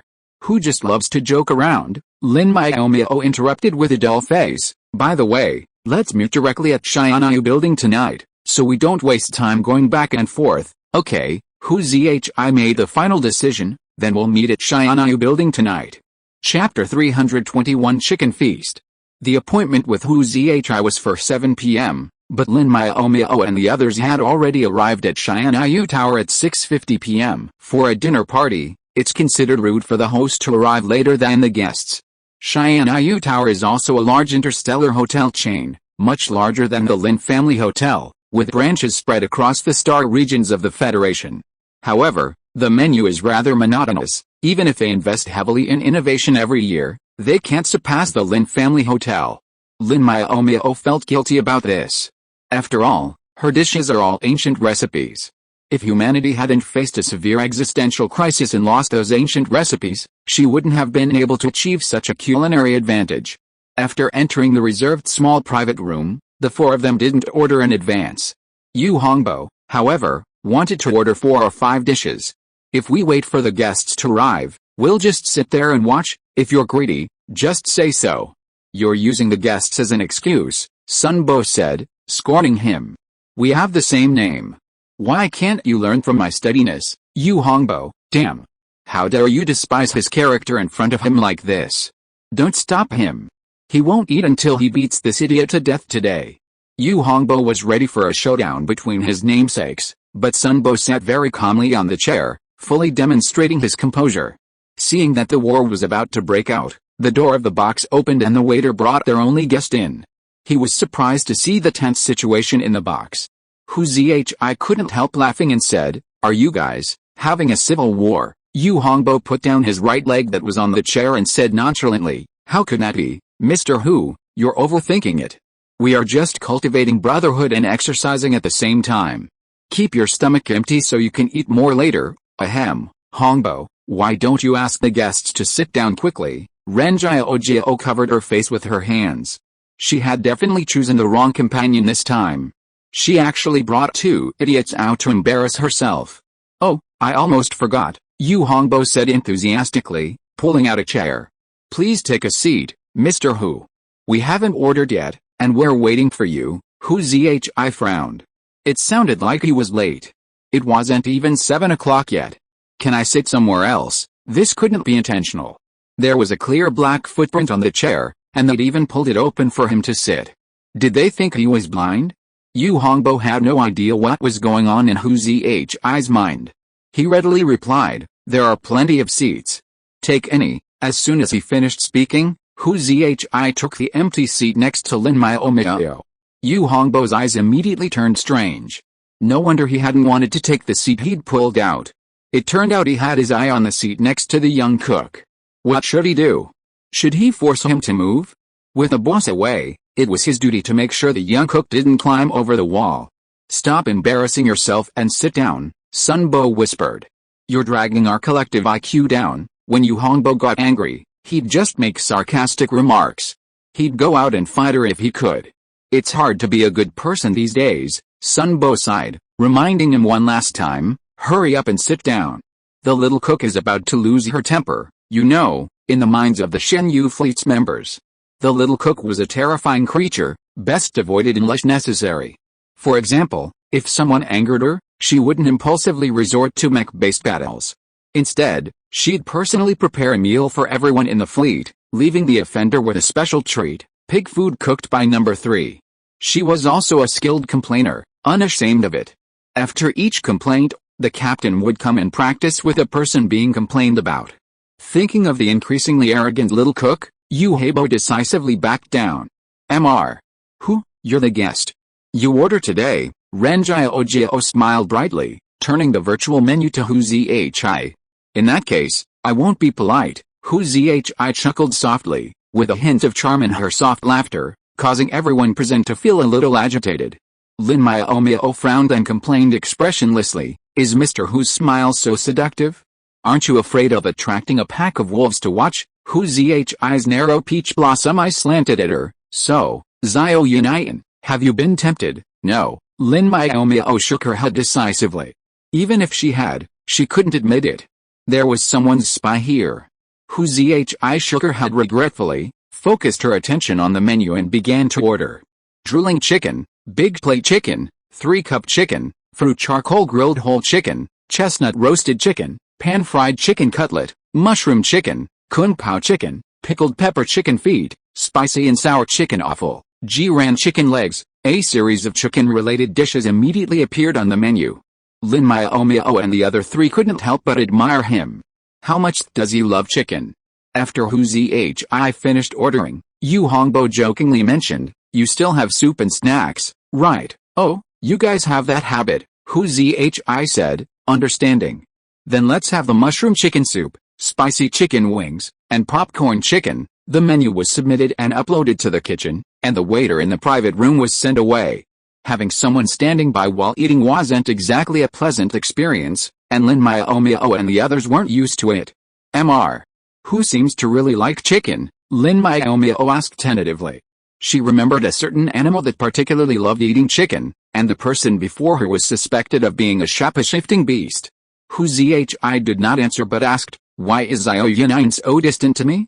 Wouldn't it be better to just call her Zhi or Brother Zhi?" Lin Miaomiao was stunned.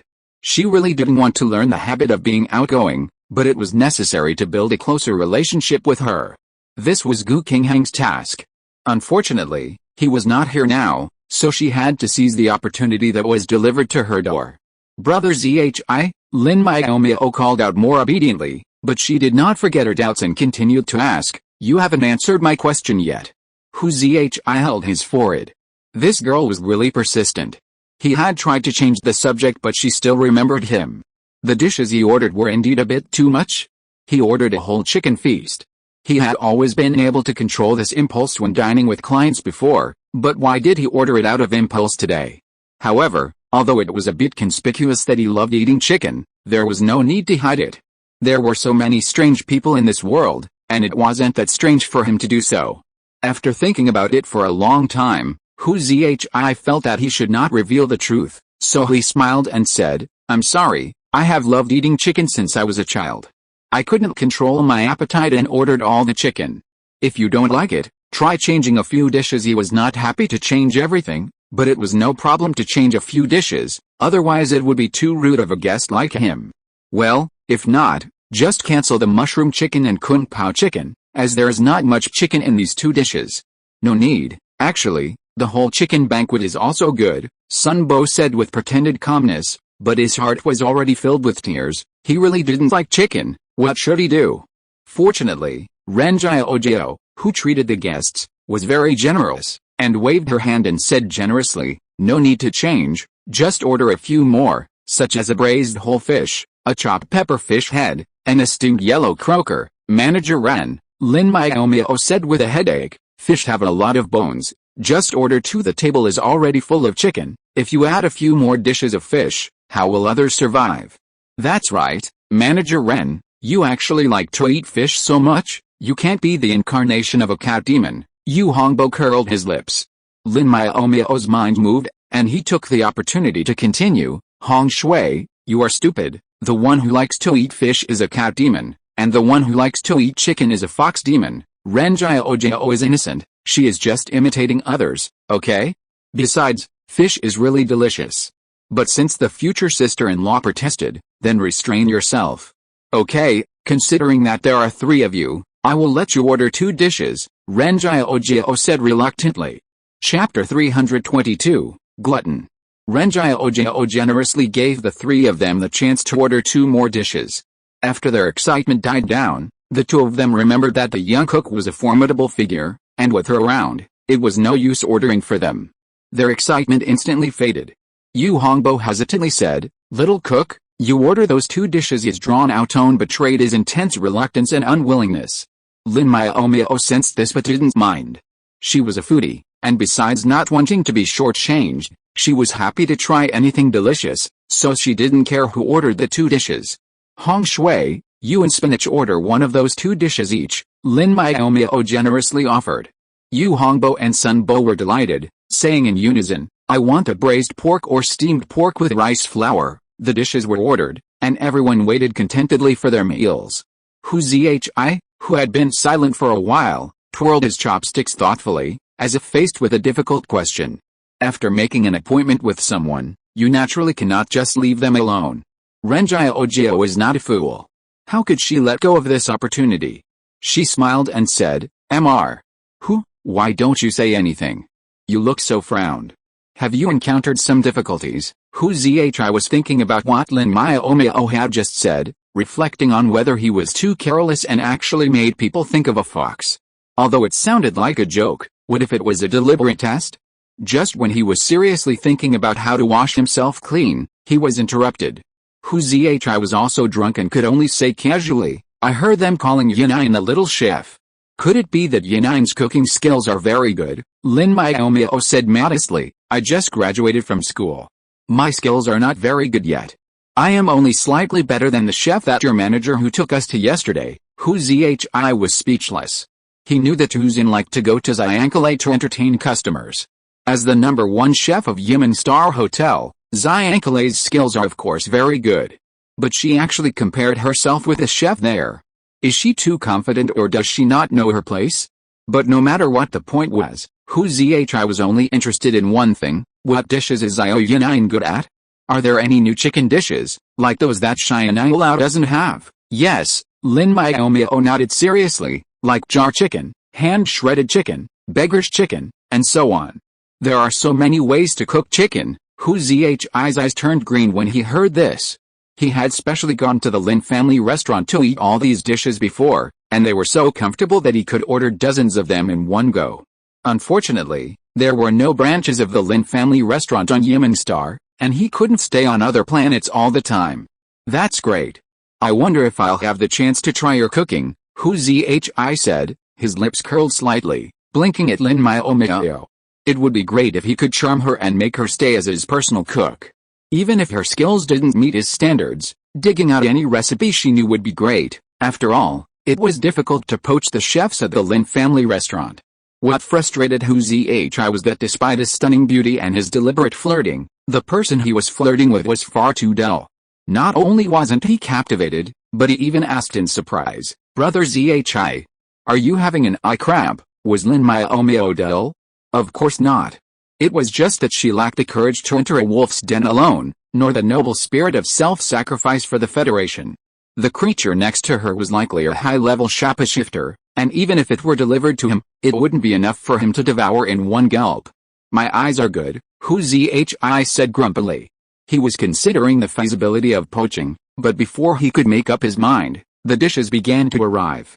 First came, of course, the dozen or so chicken dishes Hu Zhi had ordered: salty chicken, big plate chicken, chestnut roast chicken, and so on, which immediately diverted his attention. He grabbed his chopsticks and began to dig in, devouring them like a whirlwind. His eating was elegant, yet incredibly fast. Most astonishingly, he chewed and swallowed even the smallest chicken bones, a sight that made one's teeth ache. Lin Miaomiao only took 2 chopsticks of chestnuts before stopping.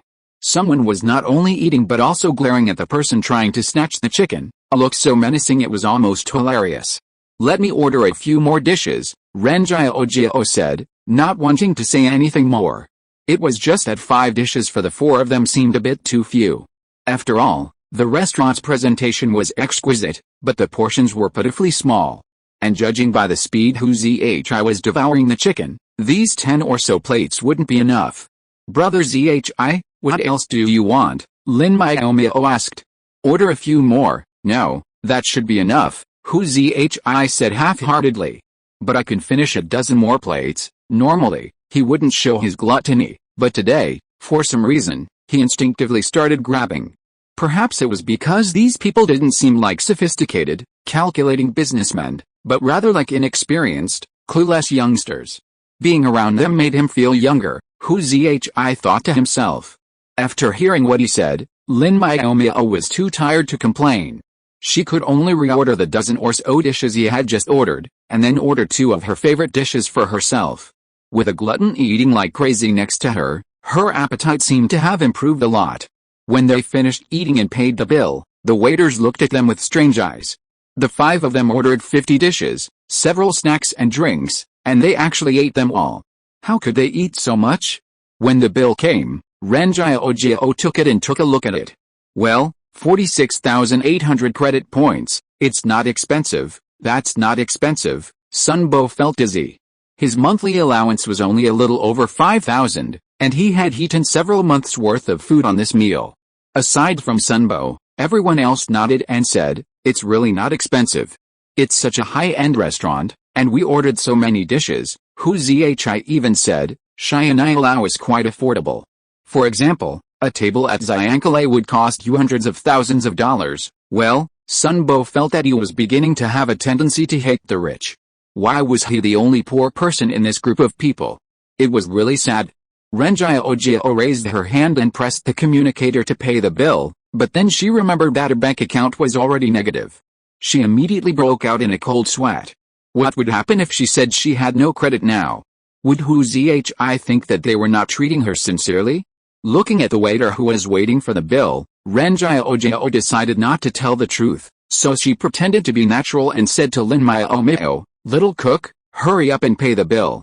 Don't forget that the general manager has put the funds for our event with you." Lin Miaomiao was stunned. She didn't quite understand what her future sister-in-law meant, but she still acted obediently. "Didn't Manager Ren say that you would treat us? It seems that the money should be taken from public funds. You're nagging," Lin Miaomiao said with a dark face. "We are entertaining suppliers. Do you want me to treat them myself? Don't expect me to do such a stupid thing. Forget it. I'm too lazy to waste my breath with you." Lin Miaomiao rolled her eyes, opened the communicator and paid the bill readily. After that, she sneered, "Next time you entertain suppliers, just tell them directly. Don't flatter yourself, you Hongbo and Sunbo. What is going on here?" Chapter 323, Poaching. After filling his stomach, Hu Zhi recalled his earlier thoughts and smiled. "Xiao Yunyan is quite trusted here. Even the travel funds are with you," Lin Miaomiao said shyly. "It's okay. Mainly because my boss and I are family, so the relationship between your Lin family's side branch and the main branch is so close," Hu Zhi said, somewhat surprised. "Generally speaking, the relationship between the main branch and the side branch is not very good. The unequal status leads to mutual hatred. The side branch envy the main branch's glory and honor, while the main branch is wary of the side branch's ambition to share in or even replace it.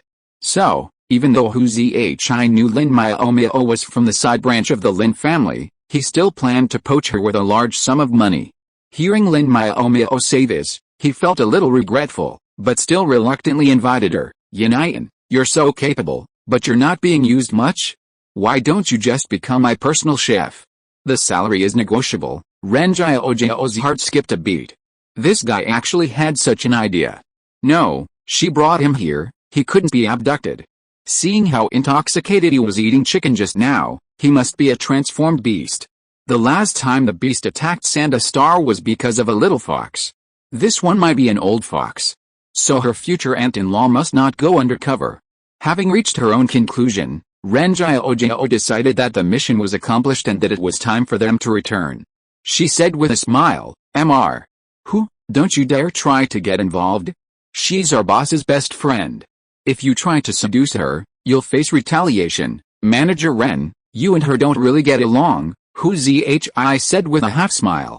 "If she leaves, wouldn't you feel more at ease?" "You're mistaken. Yunyan and I are good friends," Lin Miaomiao said calmly. "Without her, I wouldn't be able to hold on to my position as manager. It's not that serious. Manager Ren is so capable, how could she possibly lose her job?" Hu Zhi wasn't easily fooled. Lin Miaomiao sighed. "It's because everyone thinks I'm just a pretty face. If she hadn't been there to keep me in the background, the higher-ups would have replaced me long ago." Hu Zhi, that's a powerful argument. The two spoke at such a rapid pace that even Lin Miaomiao, the subject of their competition, was stunned. It seemed as if this matter had something to do with her. Why didn't they ask her opinion? "Damn. Let's go, I'm going back," Lin Miaomiao said unhappily. "Go back to bed early, I'll go book a cruise ship ticket for tomorrow." "Why are you in such a hurry, Xiao Yunyan?"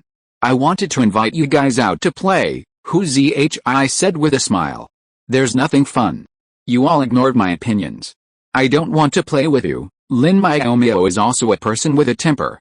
After he finished speaking, he walked forward without any intention of waiting for his companions. Lin Miaomiao and the other two were dumbfounded. Why did he get angry for no reason? Yu Heibo's reaction was quite fast. He immediately thought of the poaching incident just now. Is it because you didn't ask her own opinion, and she felt despised, and Manager Ren said she was at the bottom, and her self-esteem was hit? Sunbo added. Well, this matter is indeed serious. Lin Miaomiao thought about it, and decided to follow Lin Miaomiao's arrangement go back tomorrow. However, Hu Zhi caught up with Lin Miaomiao in a few steps and said in surprise. Xiao Yunyan is not satisfied with what we just said. Are you going to agree to be my personal chef? Everyone was embarrassed. What kind of logic is this? It is obvious that she has objections to their self-determination, so how can it be regarded as agreeing to his poaching request? Can they still have a pleasant chat? Lin Miaomiao, who was angry, couldn't be angry anymore.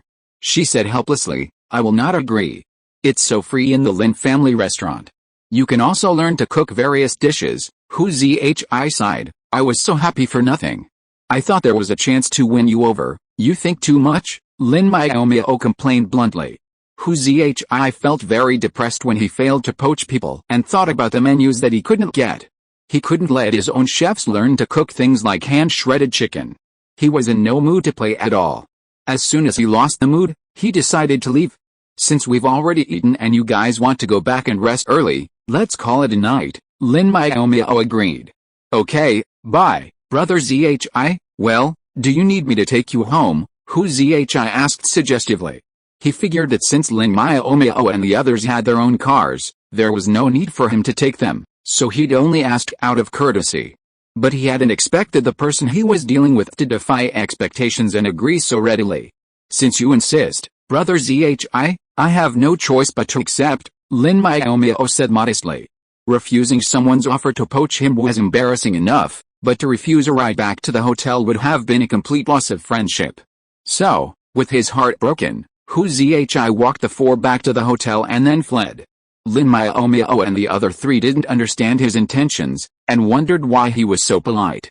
He didn't even bother to sit down with them after he'd dropped them off, or even try to poach them again, but instead just ran off. What should we do now?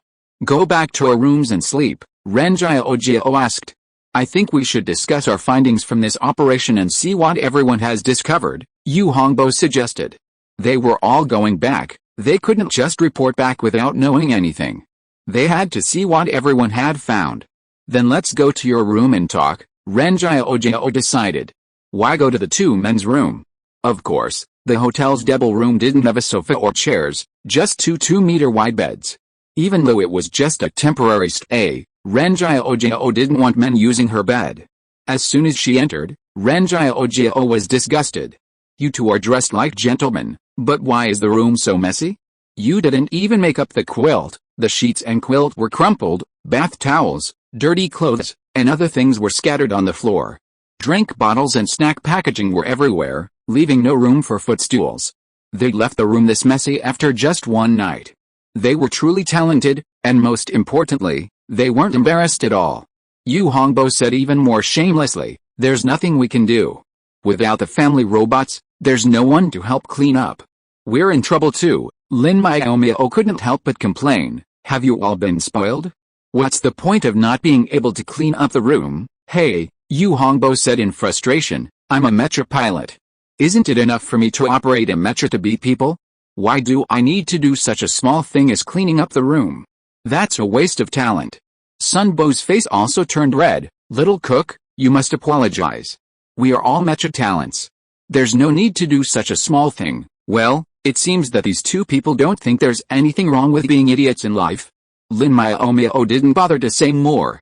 Okay, let's talk about business. Ren Jiao found a relatively clean bed, pulled the quilt and sheets off the ground before sitting down.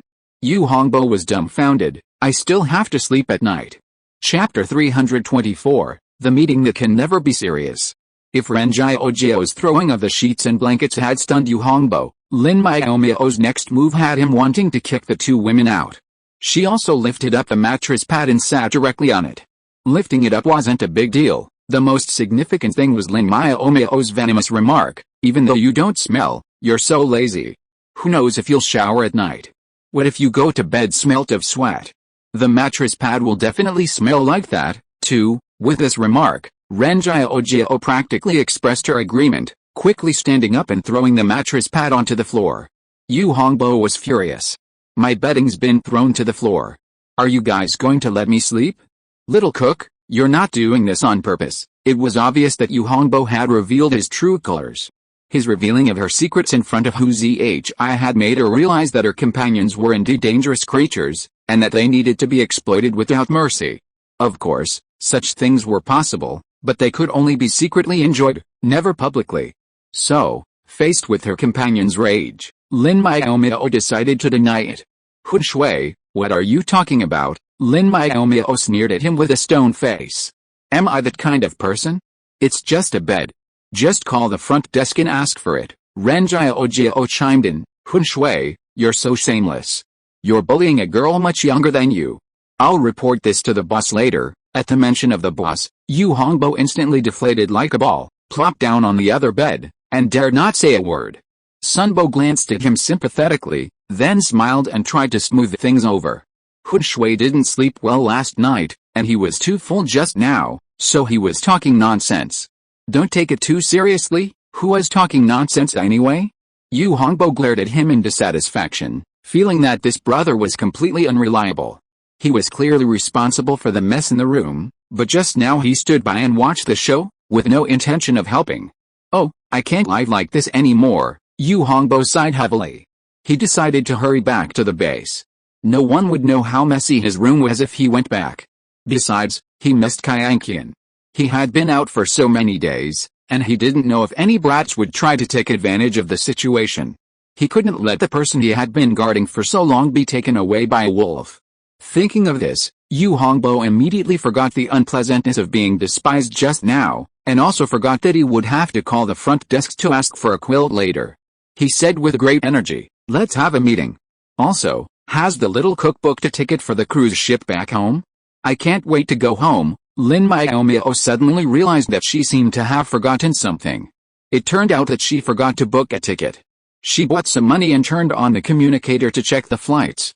There are still economy class tickets for the Pinyin cruise ship at 10 o'clock tomorrow morning, and VIP class tickets for the Shunfen cruise ship at 11 o'clock. Don't you have a private room? It would be very uncomfortable to sit there for a few days. You can lie down in the VIP cabin, but it's awkward to lie with so many people. Ren Jiao was very picky. You're so precious, poor people like us can only look up to you, Sunbo sighed softly. What did you say? Lin Miaomiao and Ren Jiao asked in unison, their eyes flashing with ferocity. Sunbo was stunned for a moment, then his sigh turned into flattery in a split second. I said I haven't made any contribution since I came here. I'm just a drag. Thank goodness you're here, otherwise this mission would be really difficult to continue, Ren Jiao sneered. He really treated her like a 3.5-year-old child. She wouldn't be fooled. This guy was really good at adapting to the situation. She'd see how she dealt with him when they got back to the base. Don't get off topic, Lin Miaomiao interrupted innocently. I haven't decided which flight to take back yet. Oh, by the way, there's another flight on the Pinyin passenger ship at 3 p.m., and there are plenty of private rooms. Too late, this time it was a trio. If they booked this flight, they would have to wait until the afternoon to leave, and for those who wanted to stay in the base, they didn't want to wait even a quarter of an hour. Is it necessary to be so anxious? Lin Miaomiao rolled her eyes to the sky. Since it's so urgent, then don't wait until tomorrow. Just buy tickets for the passenger ship at 1 a.m. Ren Jiao's eyes lit up. Actually, it's not impossible. It's uncomfortable enough to stay in a hotel anyway. Okay, Lin Miaomiao couldn't stand it anymore. It's impossible in the middle of the night. I can't get up. Let's take the 3 o'clock train tomorrow afternoon. Lin Miaomiao made the final decision. Ren Jiao was a little unhappy. She could only say to herself in her heart, she is the future sister-in-law. She should be more accommodating in small matters. She must hold back. Hold back. The matter was settled, and everyone was in the mood to discuss Hu Zihi's affairs. However, before the discussion, Ren Jiao strongly requested, you two clean up the room. It hurts my eyes if I look at it so dirty for a long time. Yu Hongbo and the others were of course going to protest, but unfortunately the protest was ineffective. The two of them walked around the room with dark faces and tidied it up. However, there was basically no difference between the room after and before the tidying up. Lin Miaomiao thought that Ren Jiao would look down on them a few more times, but unexpectedly, this time she quickly got to the point. Most of the employees of Hu's Fresh Supermarket have the surname Hu, and they are not relatives. I heard that there was no requirement for surnames when they were recruited. But the strange thing is that every time someone was hired, the employees who stayed were all surnamed Hu. Sunbo said, while you were negotiating, I went to the bathroom and asked a more normal employee.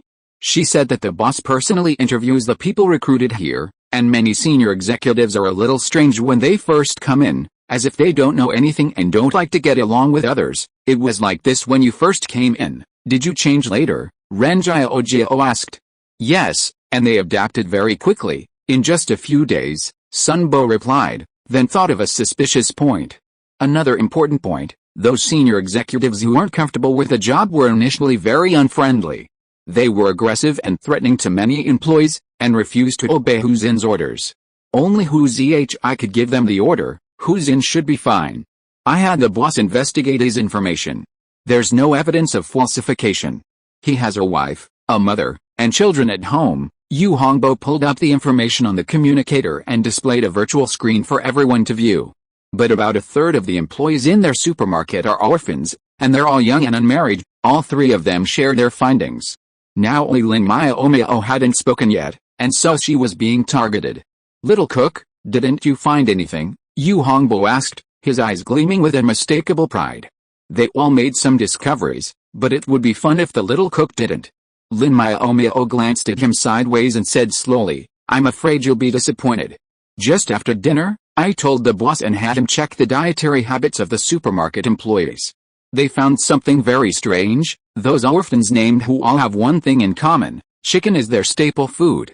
They rarely eat any other meat, and absolutely no vegetables, and the only two employees named Shuang and Ma are orphans too. The Ma employee only eats vegetables, while the Shuang employee is quite normal and eats everything. As expected of a little cook, she never forgets to eat. Sun Bo sighed. What do you know? Eating is a little cook's lifelong pursuit. Of course, she has to pay attention to it, Yu Hongbo added.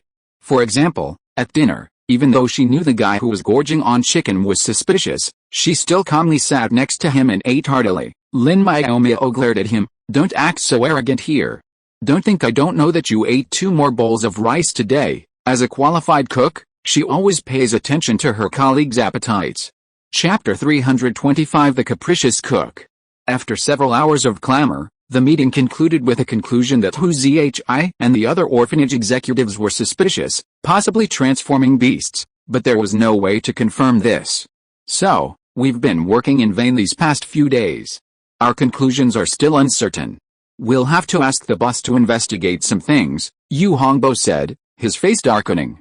He'd wasted so many days, and missed out on many opportunities to cultivate his relationship with Kaianqian. He felt like he had lost love. Even though we can't be sure, we've discovered a lot. After all, we might overlook some small details if we haven't met in person, Sun Bo said with a relaxed attitude. Besides, this is a government-funded trip.